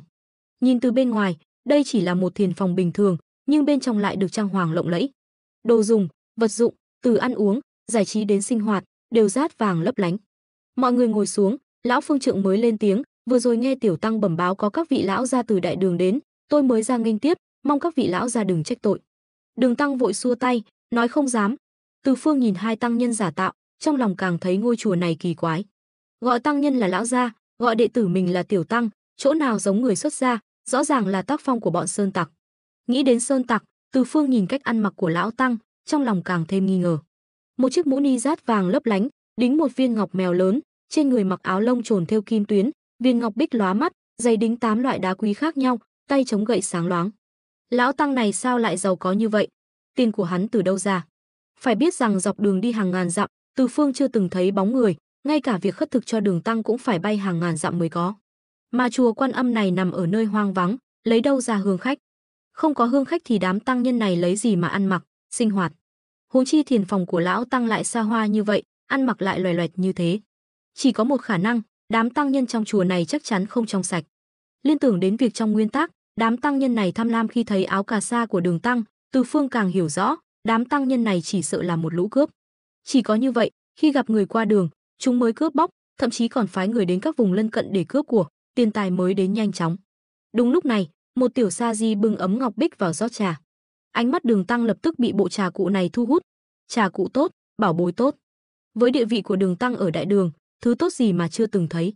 Thế nhưng, ông vẫn bị bộ trà cụ của lão tăng này làm cho kinh ngạc. Ngay cả Từ Phương khi nhìn thấy bộ trà cụ này cũng phải động lòng.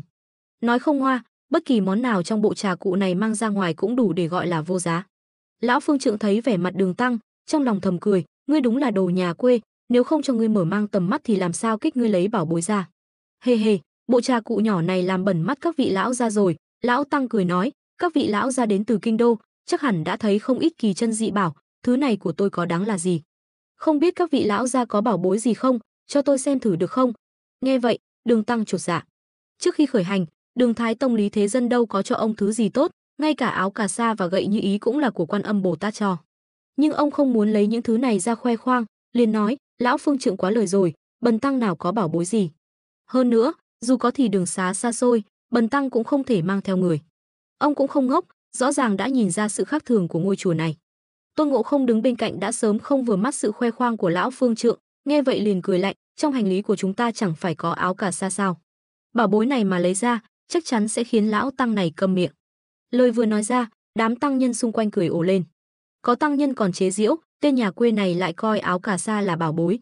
Ngay cả lão Phương Trượng cũng cười ha hả, nếu nói áo cà sa là bảo bối thì thật buồn cười. Ngay cả đám tiểu tăng của tôi, mỗi người cũng có đến 20-30 chiếc.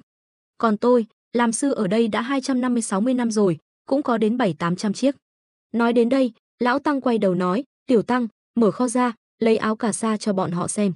Lập tức có tăng nhân cười hì hì đi vào kho, khiêng ra mười mấy cái dương, lấy áo cà sa bên trong ra từng chiếc một. Quả nhiên, những chiếc áo cà sa này đều lấp lánh ánh vàng, đính vô số đá quý, vô cùng xa hoa. Tuy nhiên, so với áo cà sa của Đường Tăng thì vẫn kém xa. Tôn Ngộ Không thấy đám nhà quê này, liền cười ha hả, lũ nhà quê các ngươi đã thấy bảo bối gì chưa? Hôm nay lão Tôn sẽ cho các ngươi mở mang tầm mắt. Nói xong, bất chấp phản ứng của Đường Tăng, Ngộ Không liền lấy áo cà sa từ trong hành lý ra. Từ Phương đứng bên cạnh không ngăn cản, vì hắn biết cốt truyện, đám tăng nhân này cuối cùng sẽ tìm cách chiếm đoạt áo cà sa của Đường Tăng, còn vì thế mà sinh lòng niệm, muốn thiêu chết Đường Tăng. Nhưng có hắn ở đây, chuyện này sẽ không thể xảy ra. Hắn để mặc Tôn Ngộ Không lấy áo cà sa ra mà không ngăn cản, thực ra còn có ý đồ khác. Bởi vì chiếc áo cà sa này sẽ dẫn dụ Hắc Hùng Tinh ở Hắc Phong Sơn gần đó. Hắc Hùng Tinh cũng là yêu quái, nhưng không cấu kết với các yêu quái khác, tu vi cũng khá, ít nhất cũng có thể đánh ngang tay với Tôn Ngộ Không. Loại yêu quái này, hắn nhất định phải thu phục. Dưới trướng hắn, cao thủ càng nhiều càng tốt. Đường Tăng không chú ý, Tôn Ngộ Không đã lấy áo cà sa ra, cũng không còn cách nào ngăn cản nữa. Đám tăng nhân nhìn thấy áo cà sa, liền trợn tròn mắt, ánh mắt lộ rõ vẻ tham lam. Còn lão Phương Trượng thì nhìn chằm chằm vào áo cà sa, thốt lên kinh ngạc. Giống như trong nguyên tắc, lão tăng này nhìn thấy bảo bối liền không rời mắt được, cầu xin Đường Tăng cho mượn mặc một đêm. Đường Tăng vì muốn tá túc ở chùa Quan Âm, cũng không tiện từ chối, đành gật đầu đồng ý. Đêm đó, lão Phương Trượng cùng đám tăng nhân âm mưu bem Đường Tăng, chiếm đoạt áo cà sa. Từ Phương để Tôn Ngộ Không canh chừng Đường Tăng, còn mình thì lặng lẽ dùng thuật ẩn thân đến bên ngoài thiền phòng của lão Phương Trượng. Quả nhiên, không lâu sau, hắn thấy toàn bộ tăng nhân trong chùa đều được huy động, ôm củi khô vây quanh thiền phòng của Đường Tăng, sau đó châm lửa. Lúc này, Tôn Ngộ Không làm một việc thiếu đạo đức. Vốn dĩ hắn không có ác cảm gì với Quan Âm, nhưng trước đó, khi Quan Âm lén đưa Đường Tăng vòng kim cô, muốn lừa hắn đeo vào, hắn đã rất đau khổ. Giờ đến chùa Quan Âm, Ngộ Không muốn chút giận, sau khi lửa cháy liền bảo vệ Đường Tăng, rồi tạo ra cuồng phong, thiêu dụi chùa Quan Âm. Cũng đúng lúc này, một cơn gió yêu quái thổi qua, cuốn áo cà sa bay lên trời. Gió yêu cuốn áo cà sa bay lên trời, ta chờ chính là lúc này. Tu vi Đại La Kim Tiên của Từ Phương bộc phát. Cơn gió yêu kia cũng rất mạnh, chỉ trong nháy mắt đã lên tới tận mây xanh. Từ Phương bay lên, lập tức thấy một con yêu quái đen xì đang há miệng nhìn áo cà sa. Con gấu đen tốt gan, dám cướp đồ của Từ gia gia. Từ Phương quát khẽ, tung một quyền. Cú đấm này mang theo sát khí. Hắc Hùng Tinh chỉ xưng hùng xưng bá ở Hắc Phong Sơn, không biết nhiều về thế giới bên ngoài. Đối với loại yêu quái này, muốn thu phục chỉ có thể dùng sức mạnh áp đảo. Vì vậy, Từ Phương không hề nương tay. Tuy nhiên, Hắc Hùng Tinh lại bình tĩnh, cất áo cà sa đi rồi đánh nhau với Từ Phương. Có thể thấy, Hắc Hùng Tinh cũng là Đại La Kim Tiên chính hiệu. Hai người đánh nhau, trời long đất lở, nhật nguyệt vô quang. Vẫn hơi đánh giá thấp thực lực của con gấu này. Hai người đánh nhau mấy chục hiệp, Từ Phương chỉ chiếm chút thượng phong. Muốn bắt sống con yêu quái này, nếu không dùng thủ đoạn khác thì e rằng không dễ. Đúng lúc này, Tôn Ngộ Không ở lại bảo vệ Đường Tăng cũng thấy động tĩnh, liền bay lên, "Sư huynh, ta đến giúp huynh." Từ Phương gật đầu, hỏi, "Bên kia không sao chứ?" "Không sao, lão hòa thượng đang ngủ ngon lành." Ngộ Không bĩu môi về phía thiền phòng, ý nói Đường Tăng không gặp nguy hiểm. "Ta đi, tên đen thui này xấu xí quá." Ngộ Không kinh ngạc, gậy như ý đập mạnh vào Hắc Hùng Tinh. "Ngươi cũng chẳng soi gương xem mình ra sao." Từ Phương cười hà hà. Hắc Hùng Tinh đang đánh ngang tay với Từ Phương, bỗng thấy một con khỉ mặt quỷ tham chiến cũng không hề hoảng loạn, mà lấy ra một cây thương dài màu đen, giao chiến với cả hai. Nhưng rõ ràng hắn đã đánh giá quá cao thực lực của mình. Ban đầu hắn đã yếu thế hơn Từ Phương, giờ lại thêm Tôn Ngộ Không với gậy như ý, chỉ vài hiệp đã bị áp đảo hoàn toàn. Tên đen thui này cũng có chút bản lĩnh, Tôn Ngộ Không khen. Hắn đương nhiên biết rõ thực lực của mình và Từ Phương. Hắc Hùng Tinh có thể chống đỡ được vài hiệp mà không mất mạng, điều này đã khiến Ngộ Không coi trọng. Hắc Hùng Tinh bị áp đảo, dùng thương đỡ gậy như ý, quát, "Hai đánh một, tính là bản lĩnh gì?" Nói rồi, Hắc Hùng Tinh huýt sáo một tiếng, một con chăn khổng lồ màu đen từ phương nam xuất hiện, lao về phía Đường Tăng ở chùa Quan Âm. Cũng có chút mưu mô, nhưng chưa đủ. Từ Phương quát, "Ngộ Không, đi bảo vệ Đường Tăng, nơi này giao cho ta." Tôn Ngộ Không gật đầu, cất gậy như ý, bay thẳng xuống dưới. Tuy nhiên, con chăn đen tốc độ cực nhanh, chỉ trong nháy mắt đã cuốn Đường Tăng bay về phía đông nam. Bên này, Tôn Ngộ Không vừa đi, Hắc Hùng Tinh liền cảm thấy áp lực giảm bớt, cười lớn, "Hôm nay ta chưa ăn no, không đánh với ngươi nữa. Ngươi cứ chờ đấy, đợi ta về ăn no rồi sẽ quay lại đánh với ngươi." Muốn chạy? Từ Phương cười lạnh, quỷ xích xuất hiện, chém. Quỷ xích chém xuống, Hắc Hùng Tinh không kịp né tránh, nửa tai bị chém đứt. Chớt tiệt. Hắc Hùng Tinh hoảng sợ, bịt tai, vết thương tỏa ra yêu khí, bỏ chạy về phía đông nam. Nếu chỉ tính riêng tu vi, Từ Phương không hơn Hắc Hùng Tinh là bao. Hắc Hùng Tinh quyết tâm chạy trốn, Từ Phương cũng không nghĩ nhiều, liền đuổi theo. Thời gian trôi qua nhanh chóng, chỉ trong nháy mắt, yêu khí đen đã chạy được hơn 20 dặm, biến mất không thấy tăm hơi. Từ Phương đuổi tới nơi, liền thấy Tôn Ngộ Không đã đợi sẵn ở đó. Ngọn núi này phong cảnh rất đẹp, đang là mùa xuân, suối chảy róc rách, cảnh sắc tươi đẹp. Tôn Ngộ Không thấy Từ Phương đáp xuống, liền nói, "Sư huynh, ngọn núi này. Hai tên hộ vệ kia không biết đi đâu rồi. Nhìn hai con yêu quái đáng sợ trước mặt, Đường Tăng cảm thấy mình không bị dọa chớt tại chỗ đã là tâm lý rất vững vàng rồi. Lúc này, Từ Phương cũng đến nơi, thấy Đường Tăng bị trói, Hắc Hùng Tinh và một thư sinh mặt trắng đang đứng trước mặt ông. Lúc này, Hắc Hùng Tinh và thư sinh mặt trắng đang vây quanh Đường Tăng. Từ Phương dùng thuật ẩn thân, lại cảm thấy có gì đó không đúng. Theo trí nhớ của hắn, trong nguyên tắc Tây Du Ký, Hắc Hùng Tinh chỉ ăn trộm áo cà sa, không hề có hứng thú gì với Đường Tăng. Hơn nữa, trong suốt hành trình Tây Du, đoạn đường đầu tiên của Đường Tăng cũng chưa hề có tin đồn ăn thịt Đường Tăng sẽ trường sinh bất lão. Tại sao bây giờ Hắc Hùng Tinh không chỉ ăn trộm áo cà sa mà còn bắt cả Đường Tăng? Là hành động nhất thời hay đã có dự mưu từ trước? Lẽ nào vì sự xuyên không của hắn đã khiến cánh bướm nhỏ vỗ cánh? Từ Phương trầm ngâm. Hắc Hùng Tinh nhìn Đường Tăng da dẻ trắng trẻo, liền cười nói: "Hiền đệ, mấy hôm nữa là ngày sinh nhật của ta sẽ mở tiệc chay ở đây, tên hòa thượng da dẻ mịn màng này sẽ là món chính trong bữa tiệc, hiền đệ nhất định phải đến dự nhé." Thư sinh mặt trắng vội vàng gật đầu chắp tay, cười nói: "Huynh trưởng nói gì vậy? Đệ cũng vừa luyện xong một lò đan tiên, đến lúc đó nhất định sẽ đến chúc mừng huynh trưởng." Hai người trò chuyện một lúc, Từ Phương vẫn không hiện thân. Mãi đến nửa ngày sau, thư sinh mặt trắng mới quay người rời đi. Từ Phương chờ chính là lúc này. Vừa rồi không ra tay cũng là vì cả hai đều có mặt, tuy Từ Phương không sợ bọn họ, nhưng cũng lo sẽ làm Đường Tăng bị thương. Giờ thư sinh mặt trắng đã đi, Từ Phương lập tức đến bên cạnh Đường Tăng, xách ông lên định rời đi. Hắc Hùng Tinh đột nhiên cảnh giác, vung thương lao tới. Từ Phương vung quỷ xích đỡ đòn, cũng không chiến, kéo Đường Tăng chạy ra cửa động. Tôn Ngộ Không vẫn luôn đợi ở cửa động, bỗng nghe thấy tiếng ầm ầm, cửa động hắc phong bị phá từ bên trong, đá vụn bay tứ tung, đất rung núi chuyển. Từ Phương lôi Đường Tăng ra khỏi động, ném cho Tôn Ngộ Không, canh chừng ông ta. Nói xong, Từ Phương quay người, quỷ xích lóe lên, chém về phía Hắc Hùng Tinh đang đuổi theo. Ngươi rốt cuộc là ai? Sao cứ gây sự với ta? Rõ ràng Hắc Hùng Tinh đã vô cùng tức giận. Bị Từ Phương lẻn vào động mà không hề hay biết, lại còn để Từ Phương cướp mất con mồi của mình, làm sao Hắc Hùng Tinh chịu đựng được? Thư sinh mặt trắng chưa đi xa, lúc này cũng mặt lạnh đứng bên cạnh Hắc Hùng Tinh. Ha ha ha, tên đen thui này, kẻ dám sỉ nhục ta, đến nhà ta bem người, vậy mà còn dám mạnh miệng. Từ Phương cười lạnh, hôm nay nếu không cho ngươi biết thủ đoạn của Từ gia gia, ta sống uổng phí. Thực ra Từ Phương vẫn luôn kìm nén lửa giận. Từ khi xuyên không đến nay, hắn chưa từng chịu thiệt thòi như vậy. Trước đây, hắn luôn dựa vào việc biết trước tương lai để tránh né nguy hiểm, thậm chí còn kiếm được không ít lợi lộc. Nhưng bây giờ lại bị Hắc Hùng Tinh qua mặt, lén lút bắt cóc Đường Tăng ngay trước mắt hắn, điều này khiến Từ Phương cảm thấy chưa từng có cơn giận nào lớn đến thế. Tuy nhiên, điều này cũng gióng lên hồi chuông cảnh tỉnh trong lòng hắn. Kẻ xuyên không tuy biết trước tương lai, nhưng không phải là vạn năng.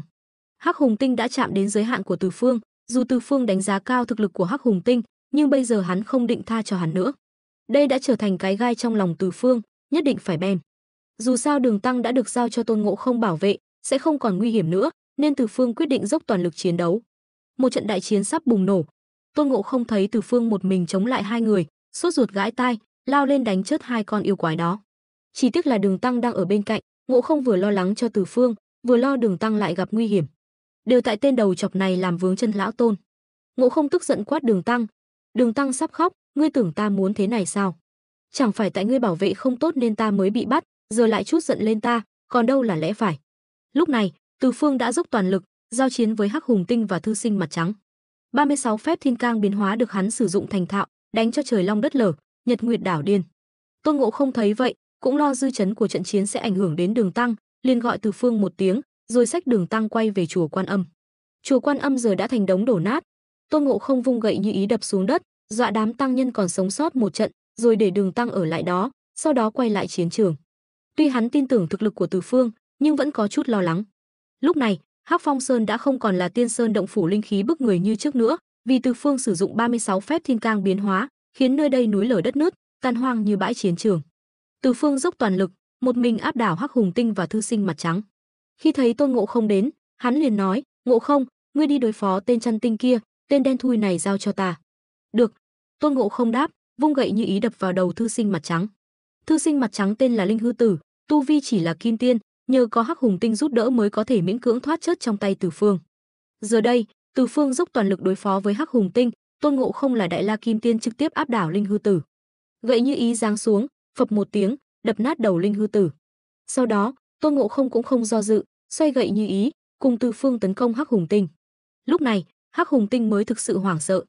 Hắn đã yếu thế hơn Từ Phương, giờ lại thêm Tôn Ngộ Không liều mạng đánh, chỉ còn biết miễn cưỡng chống đỡ, không có sức phản kháng. Dừng tay, dừng tay, Hắc Hùng Tinh thở hổn hển, lấy áo cà sa trong ngực ra, quát, đừng ép ta, nếu không ta sẽ hủy hoại chiếc áo cà sa này. Ngươi nghĩ có thể uy hiếp ta bằng thứ này sao? Từ Phương cười lạnh, đột nhiên hét lớn, hôm nay ta thả không cần áo cà sa cũng phải bem ngươi. Tôn Ngộ không nói gì, gậy như ý giáng xuống. Hắc Hùng Tinh không còn con bài tẩy nào nữa, thực sự hoảng sợ, vung thương hư không một cái, rồi hóa thành yêu khí đen bỏ chạy. Tuy nhiên, Từ Phương đã có kinh nghiệm trước đó, sao có thể không đề phòng. Ở lại. Kim quang lóe lên, Từ Phương sử dụng thần thông, đến trước mặt Hắc Hùng Tinh đang hóa thành yêu khí, quỷ xích chém mạnh xuống. Từ thần tướng, mau dừng tay. Đúng lúc này, một tiếng hét vang lên từ xa. Tuy nhiên, Từ Phương không để ý, quỷ xích vẫn chém xuống. Từ thần tướng, mau dừng tay. Lúc này, một tiếng hét vang lên từ xa. Tuy nhiên, Từ Phương không để ý, quỷ xích vẫn chém xuống. Phập. Quỷ xích của Từ Phương chém xuống, Hắc Hùng Tinh không kịp né tránh, đầu bị chém một nhát, quỷ xích chém thẳng vào xương bả vai. Sát khí trên quỷ xích theo vết thương xâm nhập vào cơ thể, Hắc Hùng Tinh lập tức cảm thấy pháp lực trong cơ thể bị sát khí này ngăn chặn, không thể vận hành trơn tru. Mãi đến lúc này, người hô hoán kia mới đến gần, tức giận nhìn Từ Phương. Ta còn tưởng là ai, hóa ra là Huệ An hành giả. Sao, ngươi đến xin tha cho con gấu đen này à? Từ Phương nhìn chàng trai trẻ đội mũ sắt trước mặt, cười lạnh. Trước đây, hắn đã từng gặp Huệ An hành giả bên cạnh Quan Âm, nhưng hai người chưa từng nói chuyện. Giờ hắn sắp bem con gấu đen này, Huệ An hành giả đến làm gì?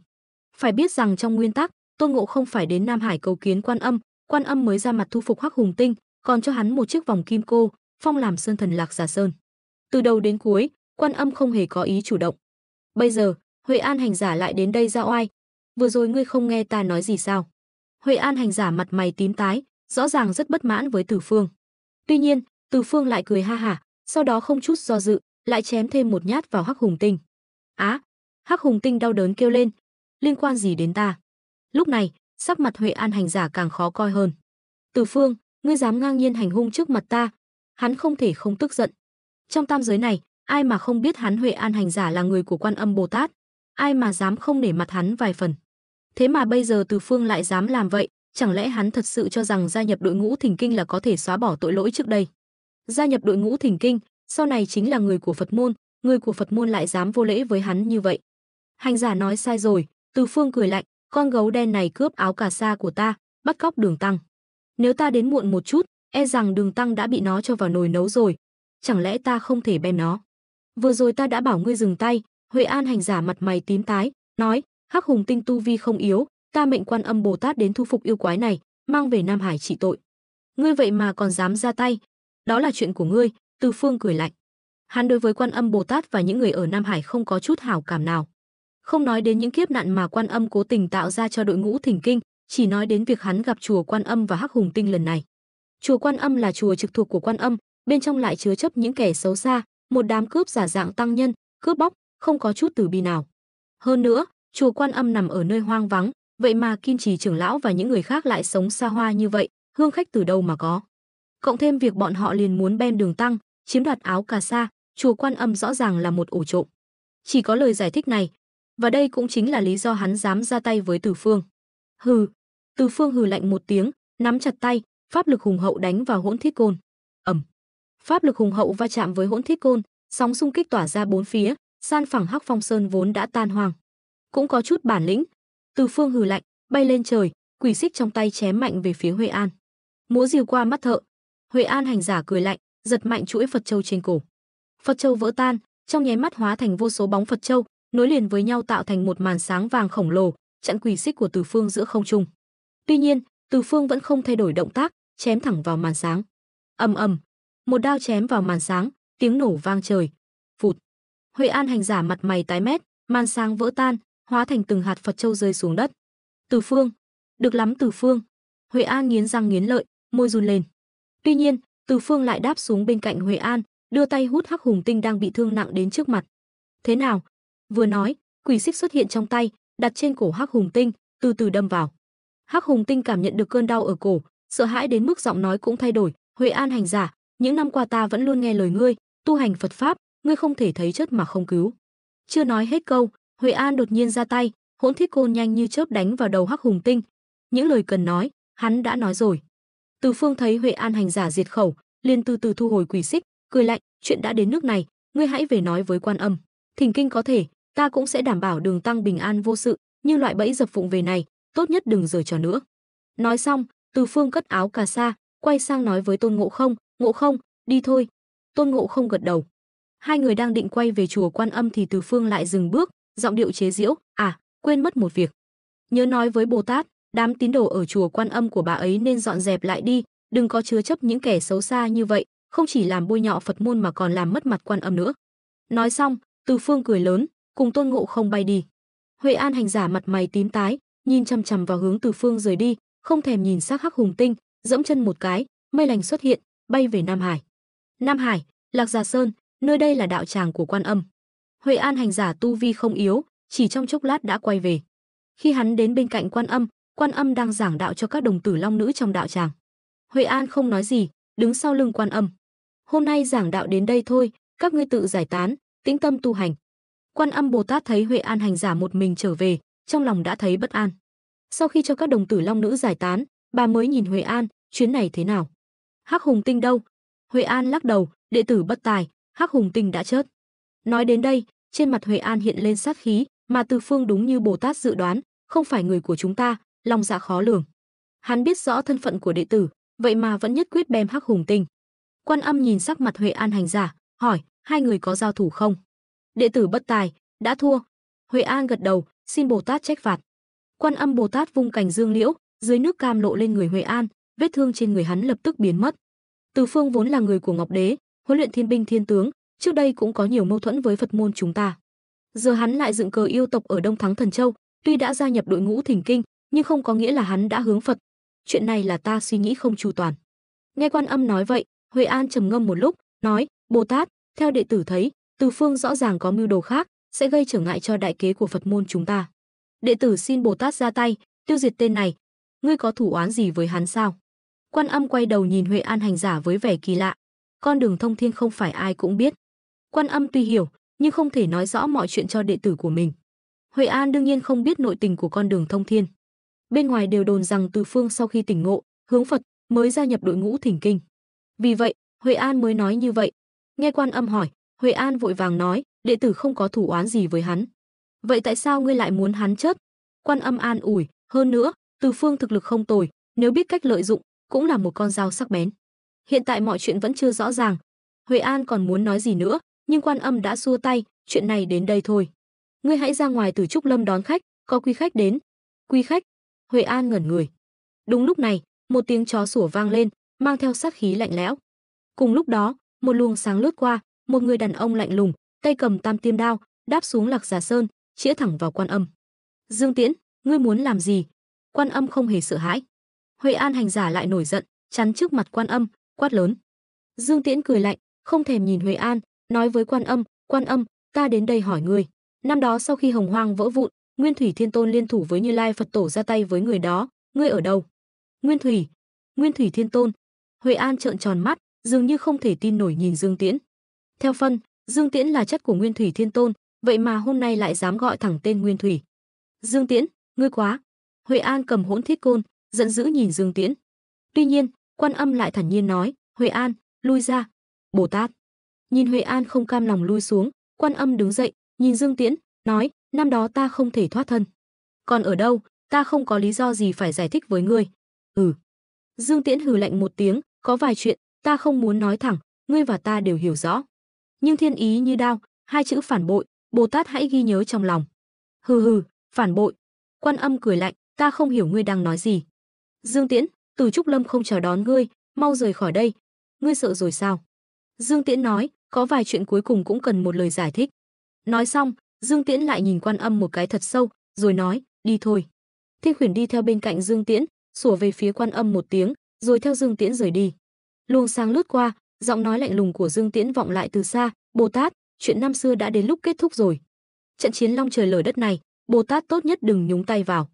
Ngươi không chơi nổi đâu. Nghe vậy, sắc mặt Quan Âm đột nhiên thay đổi. Đã đến lúc thu lưới rồi sao? Lẽ nào hắn vẫn còn sống? Chuyện này ngươi nên hỏi Lệ Sơn lão mẫu. Giọng nói của Dương Tiễn ngày càng xa, có vài chuyện ngươi không nói, sẽ có người khác nói ra. Chậc chậc, tên đầu chọc này đúng là biết hưởng thụ. Từ Phương và Tôn Ngộ Không cùng nhau mang áo cà sa trở về chùa Quan Âm, liền thấy Đường Tăng đang được hầu hạ như ông hoàng. Đám tăng nhân kia đang xoa bóp, đấm lưng cho Đường Tăng, trái cây, thức ăn đầy đủ. Nghe thấy giọng nói chua chát của Tôn Ngộ Không, Đường Tăng vội vàng ngồi dậy, vẻ mặt có chút xấu hổ, nhổ vỏ nho trong miệng ra, nói: "Bần tăng đây không phải là bị kinh hãi sao? À đúng rồi, Từ Phương, Ngộ Không, các ngươi đã tìm được áo cà sa chưa?" Từ Phương gật đầu, lấy áo cà sa trong ngực ra ném cho Đường Tăng, "Đừng hưởng thụ nữa, chúng ta nên tiếp tục lên đường thôi."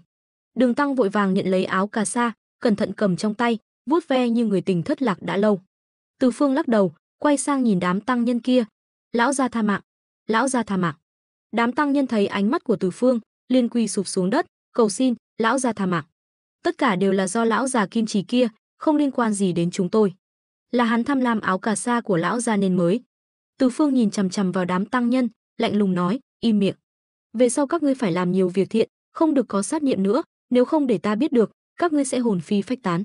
Vừa nói, một tia sát khí tỏa ra, khiến đám tăng nhân run sợ, liên tục gật đầu. "Thôi sư huynh, đừng nói nhảm với bọn chúng nữa. Theo ta thì nên bem hết bọn chúng cho rồi." Tôn Ngộ Không dắt Bạch Long Mã đến, nói, để tránh bọn chúng sau này lại có cơ hội bem người. "Không dám, không dám. Chúng tôi tuyệt đối không dám nữa. Tha mạng, lão gia." Đám tăng nhân quay sang dập đầu với Tôn Ngộ Không, mấy tên lanh lợi hơn còn kéo áo Đường Tăng. Đường Tăng vừa rồi được đám tăng nhân này hầu hạ, lúc này mới hoàn hồn, ho khan một tiếng, "Thôi, Ngộ Không, dù sao bọn họ cũng tội không đáng chết, chúng ta vẫn nên lên đường sớm thôi." Nói xong, Đường Tăng nháy mắt với đám tăng nhân. Đám tăng nhân lập tức dập đầu tạ ơn Đường Tăng. Dù sao cũng là người một nhà, đây cũng không phải chuyện gì to tát, nên Từ Phương và Tôn Ngộ Không cũng không vì thế mà làm mất mặt Đường Tăng. Ba người cùng Bạch Long Mã tiếp tục lên đường về phía tây. Đi liên tục 7-8 ngày đường rừng hoang vắng, cuối cùng cũng nhìn thấy nhà dân. Đây là một ngôi làng trải dài, có khoảng 7-80 nóc nhà. Ở đầu làng có một tấm bia đá cao 3 thước, ghi 3 chữ lớn, cho biết tên của ngôi làng này, Cao Lão Trang. Nơi này chắc là chỗ Thiên Bồng Nguyên Soái bị giáng xuống. Từ Phương nhìn tấm bia đá của Cao Lão Trang, trong lòng đã rõ. Năm đó, khi hắn còn là thần tướng trên trời, thần sách doanh đóng quân gần thiên hà, hắn cũng từng gặp Thiên Bồng Nguyên Soái vài lần. Tuy không thân thiết nhưng cũng không xa lạ. Lộ trình thỉnh kinh này, Từ Phương cũng đã suy đoán kỹ lưỡng. Người biết rõ sự thật về con đường thông thiên không nhiều, không biết Tôn Ngộ Không có phải là một trong số đó không. Dù sao người dẫn đường là Tôn Ngộ Không, đi toàn đường rừng núi hoang vắng, rất khó gặp nhà dân. Ngay cả khi gặp nơi có người ở, cũng sẽ có tai họa thôi, nên Từ Phương không khỏi nghi ngờ, có phải Tôn Ngộ Không đã biết trước con đường này, cố tình dẫn mọi người đến chỗ nguy hiểm. Hôm nay cũng vậy, Đường Tăng trên lưng bạch mã vừa thấy làng mạc liền đói bụng, nũng nịu nói, Từ Phương, Ngộ Không, các ngươi xem, có làng kìa, chúng ta mượn nhờ qua đêm, xin chút cơm chay, mai lại lên đường được không? Từ Phương trầm ngâm, quay sang hỏi, Đường trưởng lão, có vài lời không biết nên hỏi không? Đường Tăng muốn nói không nên hỏi, nhưng không dám, đành cười xòa, Từ Phương cứ nói.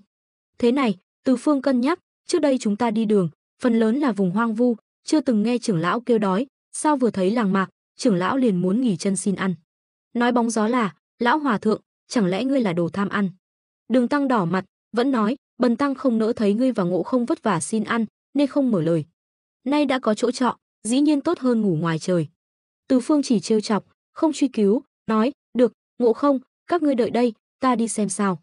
Sư huynh, để ta đi. Tôn Ngộ Không nhảy đến bên Từ Phương. Mấy ngày nay ta buồn bực lắm rồi, để ta đi dò đường. Từ Phương nhìn Tôn Ngộ Không, gật đầu cười, cũng được. Hắn không còn muốn giữ sức nữa, nhưng cũng không thể ôm đồm mọi việc, Tôn Ngộ Không muốn thể hiện, cứ cho hắn cơ hội. Nhìn Tôn Ngộ Không vội vã chạy về phía Cao Lão Trang, Từ Phương dắt ngựa thong thả đi theo. Đường Tăng thấy bất an, lời Từ Phương hỏi khiến ông thấp thỏm, khẽ hỏi, Từ Phương, phía trước có yêu quái sao? Nếu không, sao ngươi lại hỏi vậy? Từ Phương cười ha hả, xem ra Đường Tăng đã có chút sợ bóng sợ gió rồi. Trưởng lão yên tâm, có Ngộ Không dò đường, dù có yêu quái cũng không phải đối thủ của hắn. Hai người đang nói chuyện, bỗng nghe thấy tiếng cãi vã phía trước. Quẹo qua góc đường, thấy Tôn Ngộ Không đang giằng co với một thiếu niên 17, 18 tuổi. Đường Tăng giật mình, khẽ hỏi, Từ Phương, chẳng lẽ người này là yêu quái? Nếu không, sao Ngộ Không lại bắt hắn? Vừa nói, vừa lùi ngựa lại. Từ Phương chưa kịp trả lời, Tôn Ngộ Không đã cười lớn, Đường Tăng, ngươi không biết chuyện này, phải hỏi hắn mới hay. Tay hắn vẫn nắm chặt áo thiếu niên. Từ Phương chợt hiểu, với tu vi Đại La Kim Tiên, hắn biết thiếu niên này là người hầu của Cao Thái Công, tên Cao Tài. Lời Tôn Ngộ Không chứng tỏ hắn biết chuyện sắp xảy ra, nên mới giữ Cao Tài lại. Con khỉ này quả nhiên biết rõ kiếp nạn trên đường Tây Du, cố tình đi vào. Từ Phương càng chắc chắn về những suy đoán trong lòng. Thiếu niên Cao Tài thấy tay con khỉ như gọng kìm, lại có thêm hai người nữa, biết mình không thoát được, đành khai, đây là địa phận nước Ô Tư Tạng, trong trang phần lớn họ Cao, nên gọi là Cao Lão Trang. Tôi là Cao Tài, người hầu của trang chủ Cao Thái Công. Thái Công có một cô con gái, 20 tuổi chưa chồng, 3 năm trước bị yêu quái chiếm đoạt, làm vợ nó 3 năm rồi. Thái Công không vui, nói con gái bị yêu quái bắt không phải kế lâu dài. Hắn kể hết đầu đuôi câu chuyện. Tôn Ngộ Không cười ha hả, tốt lắm. Ngươi mau đi báo với Thái Công, chúng ta là thánh tăng của đại đường, đi Tây Thiên thỉnh kinh, có tài bắt yêu. Đường Tăng ngồi trên bạch mã biến sắc, sao lại có yêu quái? Con khỉ này nghe thấy yêu quái liền phấn khích. Ngươi đi đường là để bắt yêu hay bảo vệ ta? Gặp yêu quái chẳng phải nên tránh sao? Theo Bần Tăng, chuyện này không liên quan đến chúng ta, nên đi tìm chỗ khác nghỉ ngơi. Ông sợ hãi, muốn nhờ Từ Phương nói với Tôn Ngộ Không. Nhưng Từ Phương làm sao đồng ý? Càng nhiều kiếp nạn, sau này chia công đức càng đường hoàng. Hắn không để ý đến Đường Tăng, đi theo Tôn Ngộ Không và Cao Tài về phía nhà họ Cao. Cao Tài vừa chạy vào cửa, liền vội vã chạy vào trong, đụng phải một người, khiến người đó loạng choạng suýt ngã. Tên nô tài mù đường này. Cao Tài vừa thấy người đến, liền thở hổn hển, Thái Công, con đi tìm pháp sư trừ yêu, chưa ra khỏi làng đã gặp một con khỉ và 2 vị cao nhân. Họ giữ con lại hỏi con làm gì, con không mở được miệng, đành nói thật. Họ có vẻ rất vui, nói muốn giúp chúng ta bắt yêu quái chiếm đoạt tiểu thư. Người đến chính là Cao Thái Công, nghe vậy mừng rỡ, họ từ đâu đến? Nghe nói từ Đông Thổ Đại Đường, đi Tây Thiên thỉnh kinh, ghé qua đây. Cao Thái Công gật đầu cười, đi Tây Thiên 10 vạn dặm, họ đi thỉnh kinh chắc chắn có bản lĩnh. Mau đi chuẩn bị cơm chay, ta ra đón họ. Nói rồi, ông vội vã đi ra cửa, lại dừng lại dặn dò, Cao Tài, nhớ chuẩn bị nhiều món chay, ít dầu mỡ. Vâng vâng. Cao Tài liên tục gật đầu. Cao Thái Công hài lòng đi ra cửa, vừa mở cửa liền thấy một khuôn mặt lông lá áp sát vào, sợ hãi kêu lên, yêu quái. Yêu quái. Ông vội vàng chạy vào trong, vừa chạy vừa mắng, Cao Tài, tên tiểu tử thối, muốn dọa chết lão phu sao? Từ Phương cười ha hả, con khỉ này trước kia chê Hắc Hùng Tinh xấu xí, giờ đến lượt hắn bị chê. Tôn Ngộ Không không vui, bước lên túm lấy Cao Thái Công, lão già nói gì vậy? Ta đến giúp ngươi trừ yêu đấy. Thấy Từ Phương, Cao Thái Công mới thở phào nhẹ nhõm, run rẩy mời 3 người vào nhà. Trong đại sảnh, chủ khách ngồi xuống, có người dâng trà. Sau khi chào hỏi, Cao Thái Công mới nói vào chuyện chính, nghe tên nô tài nhà ta nói, trưởng lão từ Đông Thổ Đại Đường đến. Ông nhìn Đường Tăng, vì trong 3 người, chỉ có hòa thượng trắng trẻo mập mạp cưỡi ngựa, chắc chắn địa vị cao nhất, pháp lực cao cường nhất. Từ Phương nghe Cao Thái Công gọi Đường Tăng là trưởng lão, thầm gật đầu, đúng rồi, đây mới là phản ứng bình thường của người phàm. Gặp hòa thượng nên gọi là trưởng lão, chứ không phải như Trấn Nguyên Tử, gặp ai cũng gọi là lão gia. Đường Tăng suy nghĩ một chút, cẩn thận nói, đúng vậy, Bần Tăng từ Đại Đường đến, hoàng mệnh đi Tây Thiên thỉnh kinh, hôm nay ghé qua Quý Trang mượn nhờ một đêm, mai sẽ lên đường sớm. Nghe Đường Tăng nói mai lên đường sớm, Cao Thái Công lộ vẻ thất vọng, vậy ra 3 vị, 2 vị đại sư đến mượn trọ. Tên nô tài kia lại nói trưởng lão đến trừ yêu. Tôn Ngộ Không không vui, sao lúc nãy là 3 vị đại sư, giờ lại thành 2 vị? Ta trông khó coi đến vậy sao? Từ Phương nghe vậy, cười thầm, con khỉ này trước kia chê Hắc Hùng Tinh xấu, giờ bị quả báo rồi. Nhưng phản ứng của Đường Tăng khiến hắn khó chịu, lão hòa thượng này nhát gan quá, gặp yêu quái liền muốn trốn. Tôn Ngộ Không đã chủ động gây chuyện, làm sao dễ dàng tránh né. Quả nhiên, Tôn Ngộ Không nói, lão già, tuy chúng ta đến mượn trọ, nhưng tiện thể bắt yêu luôn. Đường Tăng giật mình, vô số con lạc đà chạy qua trong lòng. Ông nhìn Từ Phương cầu cứu, mong hắn khuyên Tôn Ngộ Không đừng xen vào việc của người khác.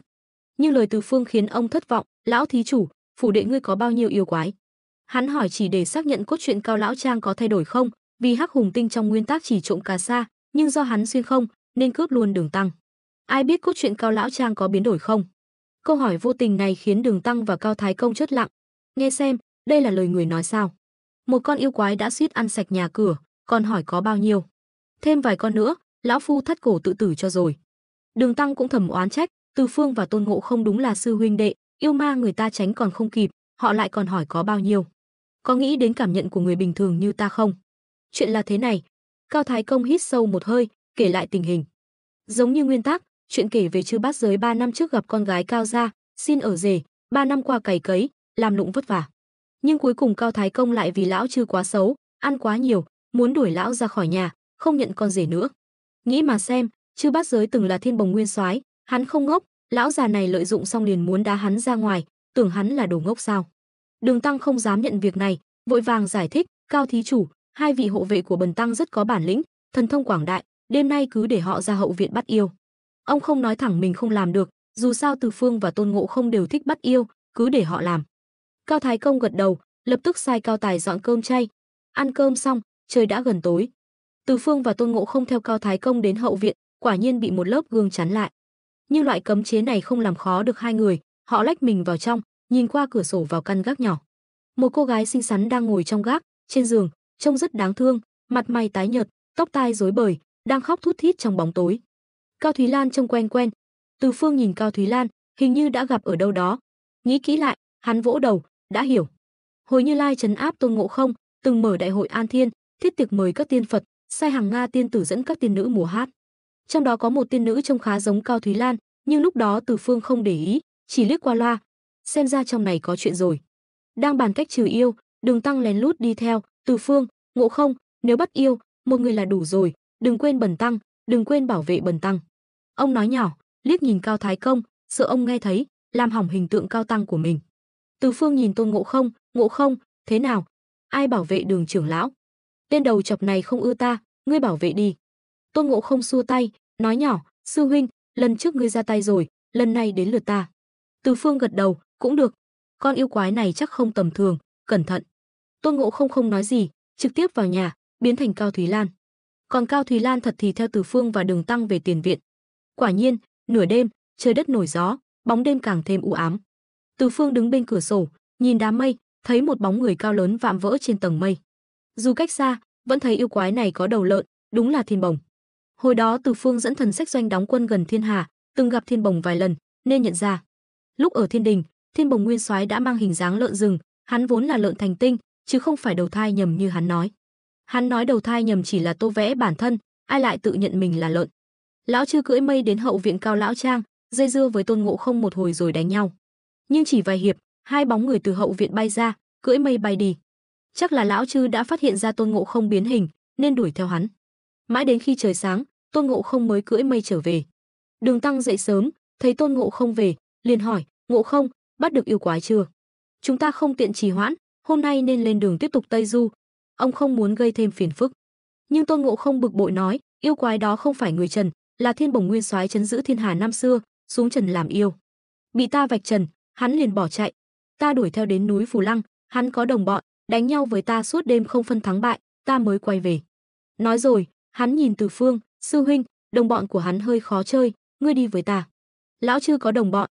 Từ Phương nghi ngờ, trong nguyên tắc, lão Chư luôn đơn độc, sao lại có đồng bọn? Lại là hiệu ứng cánh bướm chớt tiệt. Cảm giác này khiến hắn rất khó chịu. Tây Du ký đã bắt đầu, thiên cơ hỗn loạn, đừng nói Đại La Kim Tiên, ngay cả chuẩn thánh hay thánh nhân cũng khó mà tính toán. Lợi thế của Từ Phương là biết rõ cốt truyện Tây Du, nhưng giờ mọi chuyện đều lệch lạc, khiến hắn cảm thấy bất an. Nên hắn phải đi xem, tìm hiểu nguyên nhân. Được, chúng ta đi. Từ Phương gật đầu với Tôn Ngộ Không, rồi nói với Đường Tăng, ta đi với Ngộ Không xem sao, có đồng bọn cũng đỡ lo yêu quái chạy thoát. Thực ra nghe Tôn Ngộ Không báo tin, Đường Tăng đã lo lắng. Ông cũng biết chút ít về bản lĩnh của Tôn Ngộ Không, yêu quái đó đánh nhau suốt đêm không phân thắng bại, chắc chắn rất lợi hại. Nhỡ yêu quái nhân lúc Từ Phương và Tôn Ngộ Không vắng mặt, đến bắt mình thì sao? Nhưng ông vừa định lên tiếng, Từ Phương và Tôn Ngộ Không đã cưỡi mây bay đi. Lời nói của Từ Phương chỉ là thông báo, chứ không phải bàn bạc. Đường Tăng trong đội ngũ thỉnh kinh rõ ràng không có quyền quyết định. Cao Thái Công cũng thấy rõ mối quan hệ giữa Đường Tăng và Từ Phương, nhưng giờ yêu quái đã bị bắt, ông cũng không nói gì thêm. Từ Phương và Tôn Ngộ Không bay rất nhanh, chớp mắt đã đến núi Phù Lăng. Vừa đáp xuống, Tôn Ngộ Không liền chửi bới. Với hắn, đánh nhau suốt đêm không phân thắng bại là một sự sỉ nhục, nên giờ có người giúp, hắn muốn gỡ gạc lại.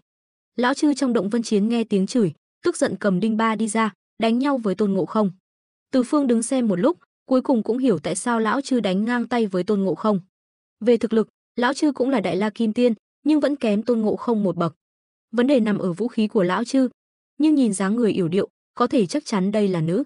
Lão Chư cũng tài, xuống trần làm yêu, chiếm đoạt Cao Thúy Lan, giờ lại giấu cả người đẹp. Từ sư huynh, sau này chúng ta là người một nhà, nể tình cùng làm quan trên trời, tha cho hắn một lần.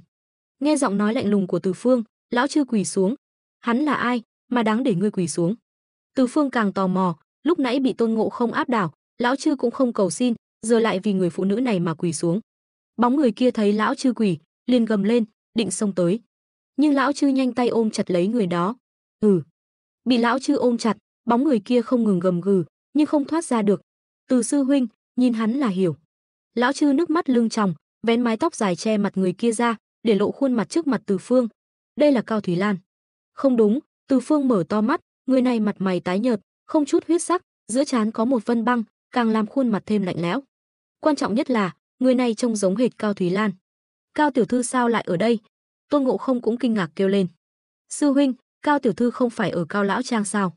Sao lại thành ra thế này? Đến đây, Từ Phương không nói gì, chỉ thở dài. Sau khi kinh ngạc, hắn đã hiểu, người này chỉ là cái xác không hồn, ba hồn còn, bảy vía mất. Nếu ta đoán không nhầm, nàng là Nghê Thường tiên tử. Từ Phương chỉ gặp Nghê Thường tiên tử một lần ở Đại hội An Thiên, nhưng từng nghe vài lần chuyện Thiên Bồng Nguyên Soái và Nghê Thường tiên tử tư tình. Vì lúc thống lĩnh thần sách doanh, hắn và Thiên Bồng Nguyên Soái là hàng xóm, nên cũng nghe được vài chuyện bát quái. Nhưng lúc đó hắn không quan tâm chuyện của Thiên Bồng, nên không để ý. Nghê Thường tiên tử mặt mày tái nhợt, mắt long lên sòng sọc, tiếng gầm gừ cũng dần im bặt theo sự vỗ về của lão Trư. Chuyện dài lắm. Lão Trư an ủi Nghê Thường xong, mới kể lại chuyện năm xưa. Năm đó ta bị hãm hại, bị Ngọc Đế tội danh trêu ghẹo tiên nữ cung trăng, đày xuống trần gian. Nghê Thường cũng xuống trần theo ta. Lão Trư nhìn Nghê Thường trìu mến, rồi hít sâu một hơi, nói tiếp, nhưng Nghê Thường chỉ có tu vi kim tiên, làm sao chịu nổi luân hồi. Lúc lén xuống trần, hồn phách nàng bị lực luân hồi đánh tan, ta dốc hết sức cũng chỉ tìm được 3 hồn, còn 7 vía đã đầu thai chuyển thế. Ta không còn cách nào, đành đặt thân xác nàng ở động Vân Chiến này, hao tổn tu vi mới giữ được thân xác nàng không mục nát, thành ra bộ dạng người không ra người, quỷ không ra quỷ này. Từ Phương nhìn Nghê Thường tiên tử, trong lòng chấn động, vì bộ dạng Nghê Thường bây giờ giống cương thi mà hắn từng nghe nói trước khi xuyên không. Mà trong xác nàng, 3 hồn còn, 7 vía mất, có lẽ đây chính là nguồn gốc. Còn việc nàng được lão Trư an ủi, chắc là do 3 hồn còn sót lại. Ta sợ thiên đình truy cứu tội nàng tự ý xuống trần, nên đổi tên cho nàng.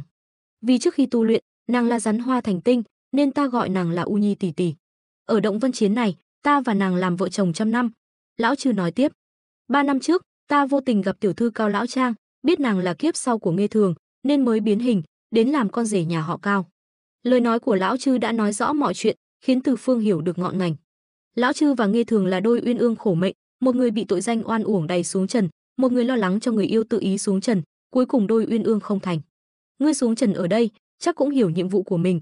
Sau này ngươi định làm gì? Từ Phương thở dài, sau này đi Tây Thiên thỉnh kinh, chắc chắn không thể mang Nghê Thường tiên tử theo. Mà tình trạng hiện tại của nàng, nếu mặc kệ, chắc chắn sẽ xuống núi hại người. Đến lúc đó, nếu bị cao nhân nào thấy, chắc chắn sẽ bị trấn áp tiêu diệt. Lão Trư nhìn Nghê Thường tiên tử, thở dài, ngày nay cuối cùng cũng đến. Sau này cứ để nàng ở động Vân Chiến, dù sao thân xác nàng đã được pháp lực của ta gia trì, không sợ nóng lạnh, nước lửa.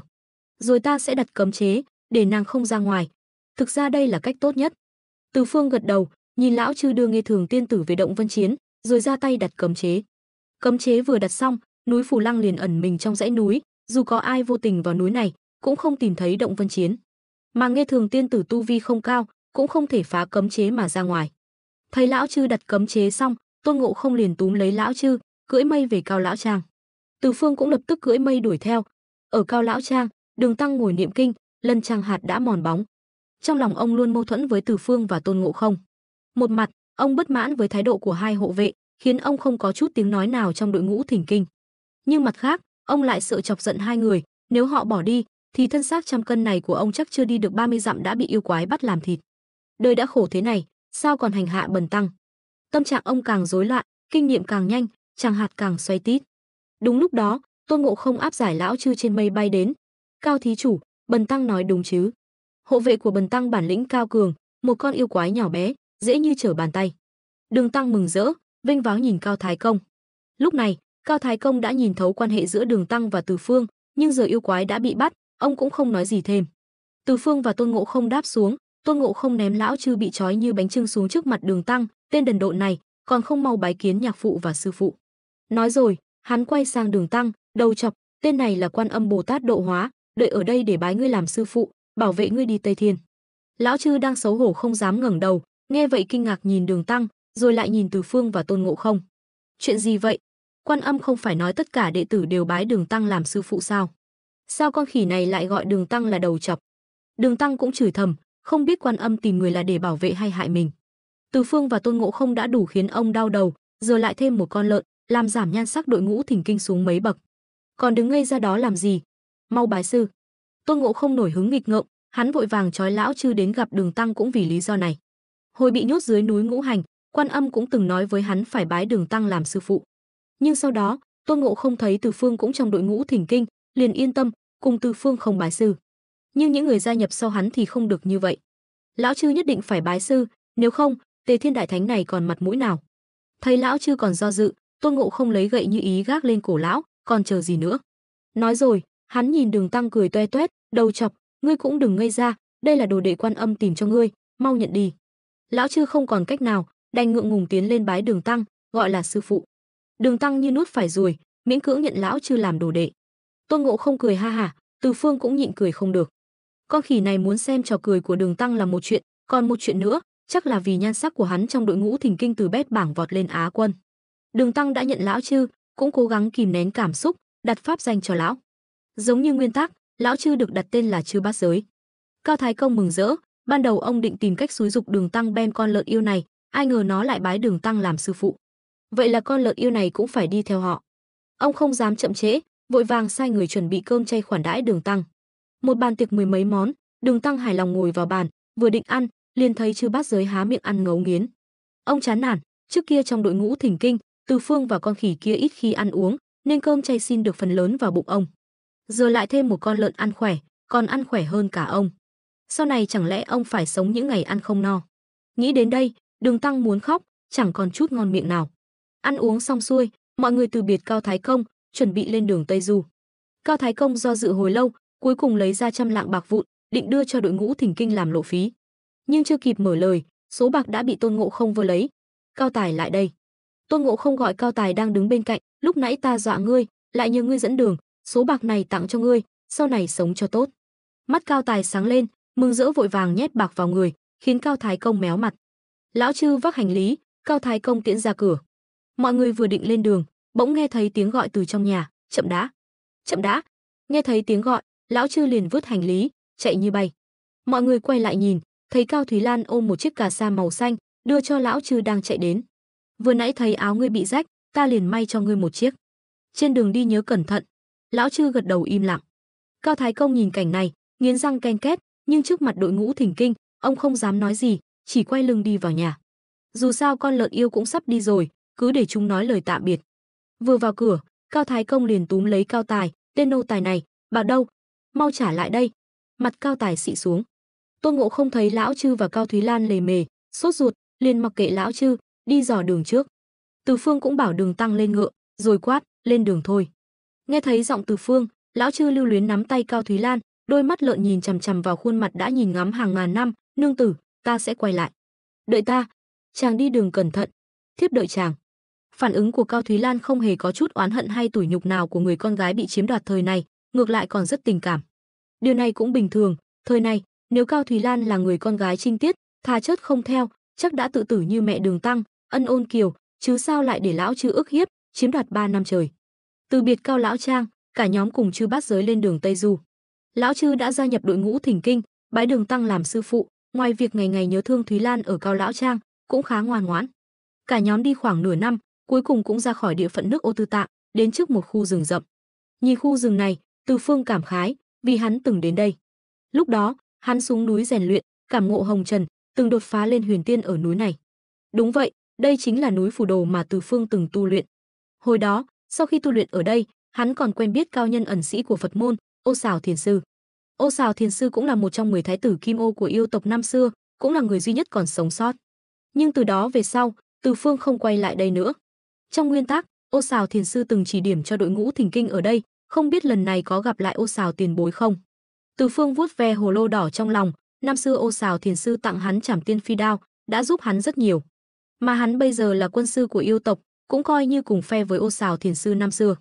Lần này nếu gặp Ô Sào Thiền sư, Từ Phương muốn bàn bạc với ông về chuyện yêu tộc. Vấn đề duy nhất là, năm xưa lúc luận Phật với Ô Sào Thiền sư, không biết ông có để tâm không. Nếu lời nói năm xưa đã thuyết phục được Ô Sào Thiền sư, thì mọi chuyện dễ nói. Nếu không thành công, thì Ô Sào Thiền sư rất có thể sẽ không trở thành trợ thủ của hắn. Nửa năm đi đường, Từ Phương và Tôn Ngộ Không không sao, nhưng Đường Tăng thì bị hành hạ khổ sở. Từ Phương và Tôn Ngộ Không thì thôi, phần lớn thời gian là săn thú, giúp xin ăn. Còn Chư Bát Giới, lúc mới rời Cao lão trang, Đường Tăng khá hài lòng với lão, dù lão xấu xí, nhưng dù sao cũng đã bái ông làm sư phụ, lại khá cung kính. Về bản lĩnh, đánh ngang tay với Tôn Ngộ Không, chắc cũng không tệ. Nên lúc mới rời Cao lão trang, Đường Tăng khá hài lòng với Chư Bát Giới.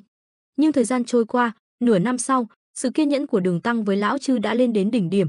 Lý do là lão chư quá tham ăn. Từ Phương và Tôn Ngộ Không đã khiến ông ăn chay trường, mà cơm chay xin được thường không nhiều, lão chư há miệng một cái đã húp mất một nửa, thêm một miếng nữa là sạch bách. Trong trường hợp này, Đường Tăng làm sao chịu nổi, muốn chịu nổi thì phải chịu đói. Nên từ khi rời Cao Lão Trang, ngày tháng khổ sở của Đường Tăng lại bắt đầu. Mỗi lần Từ Phương hoặc Tôn Ngộ không xin ăn về, Đường Tăng không đợi sai bảo, liền lao vào như quỷ đói. Nhưng dù nhanh đến đâu, cũng không nhanh bằng lão Trư. Cứ như vậy, Đường Tăng chịu đựng nửa năm trời, bữa đói bữa no. Giờ đến ngọn núi cao này, Đường Tăng ngồi trên bạch mã, nói chuyện cũng yếu ớt, núi cao hiểm trở thế này, chúng ta làm sao qua được? Nghe Đường Tăng nói, Từ Phương và những người khác không lên tiếng, mà nhìn tấm bia đá dưới chân núi, núi Phù Đồ.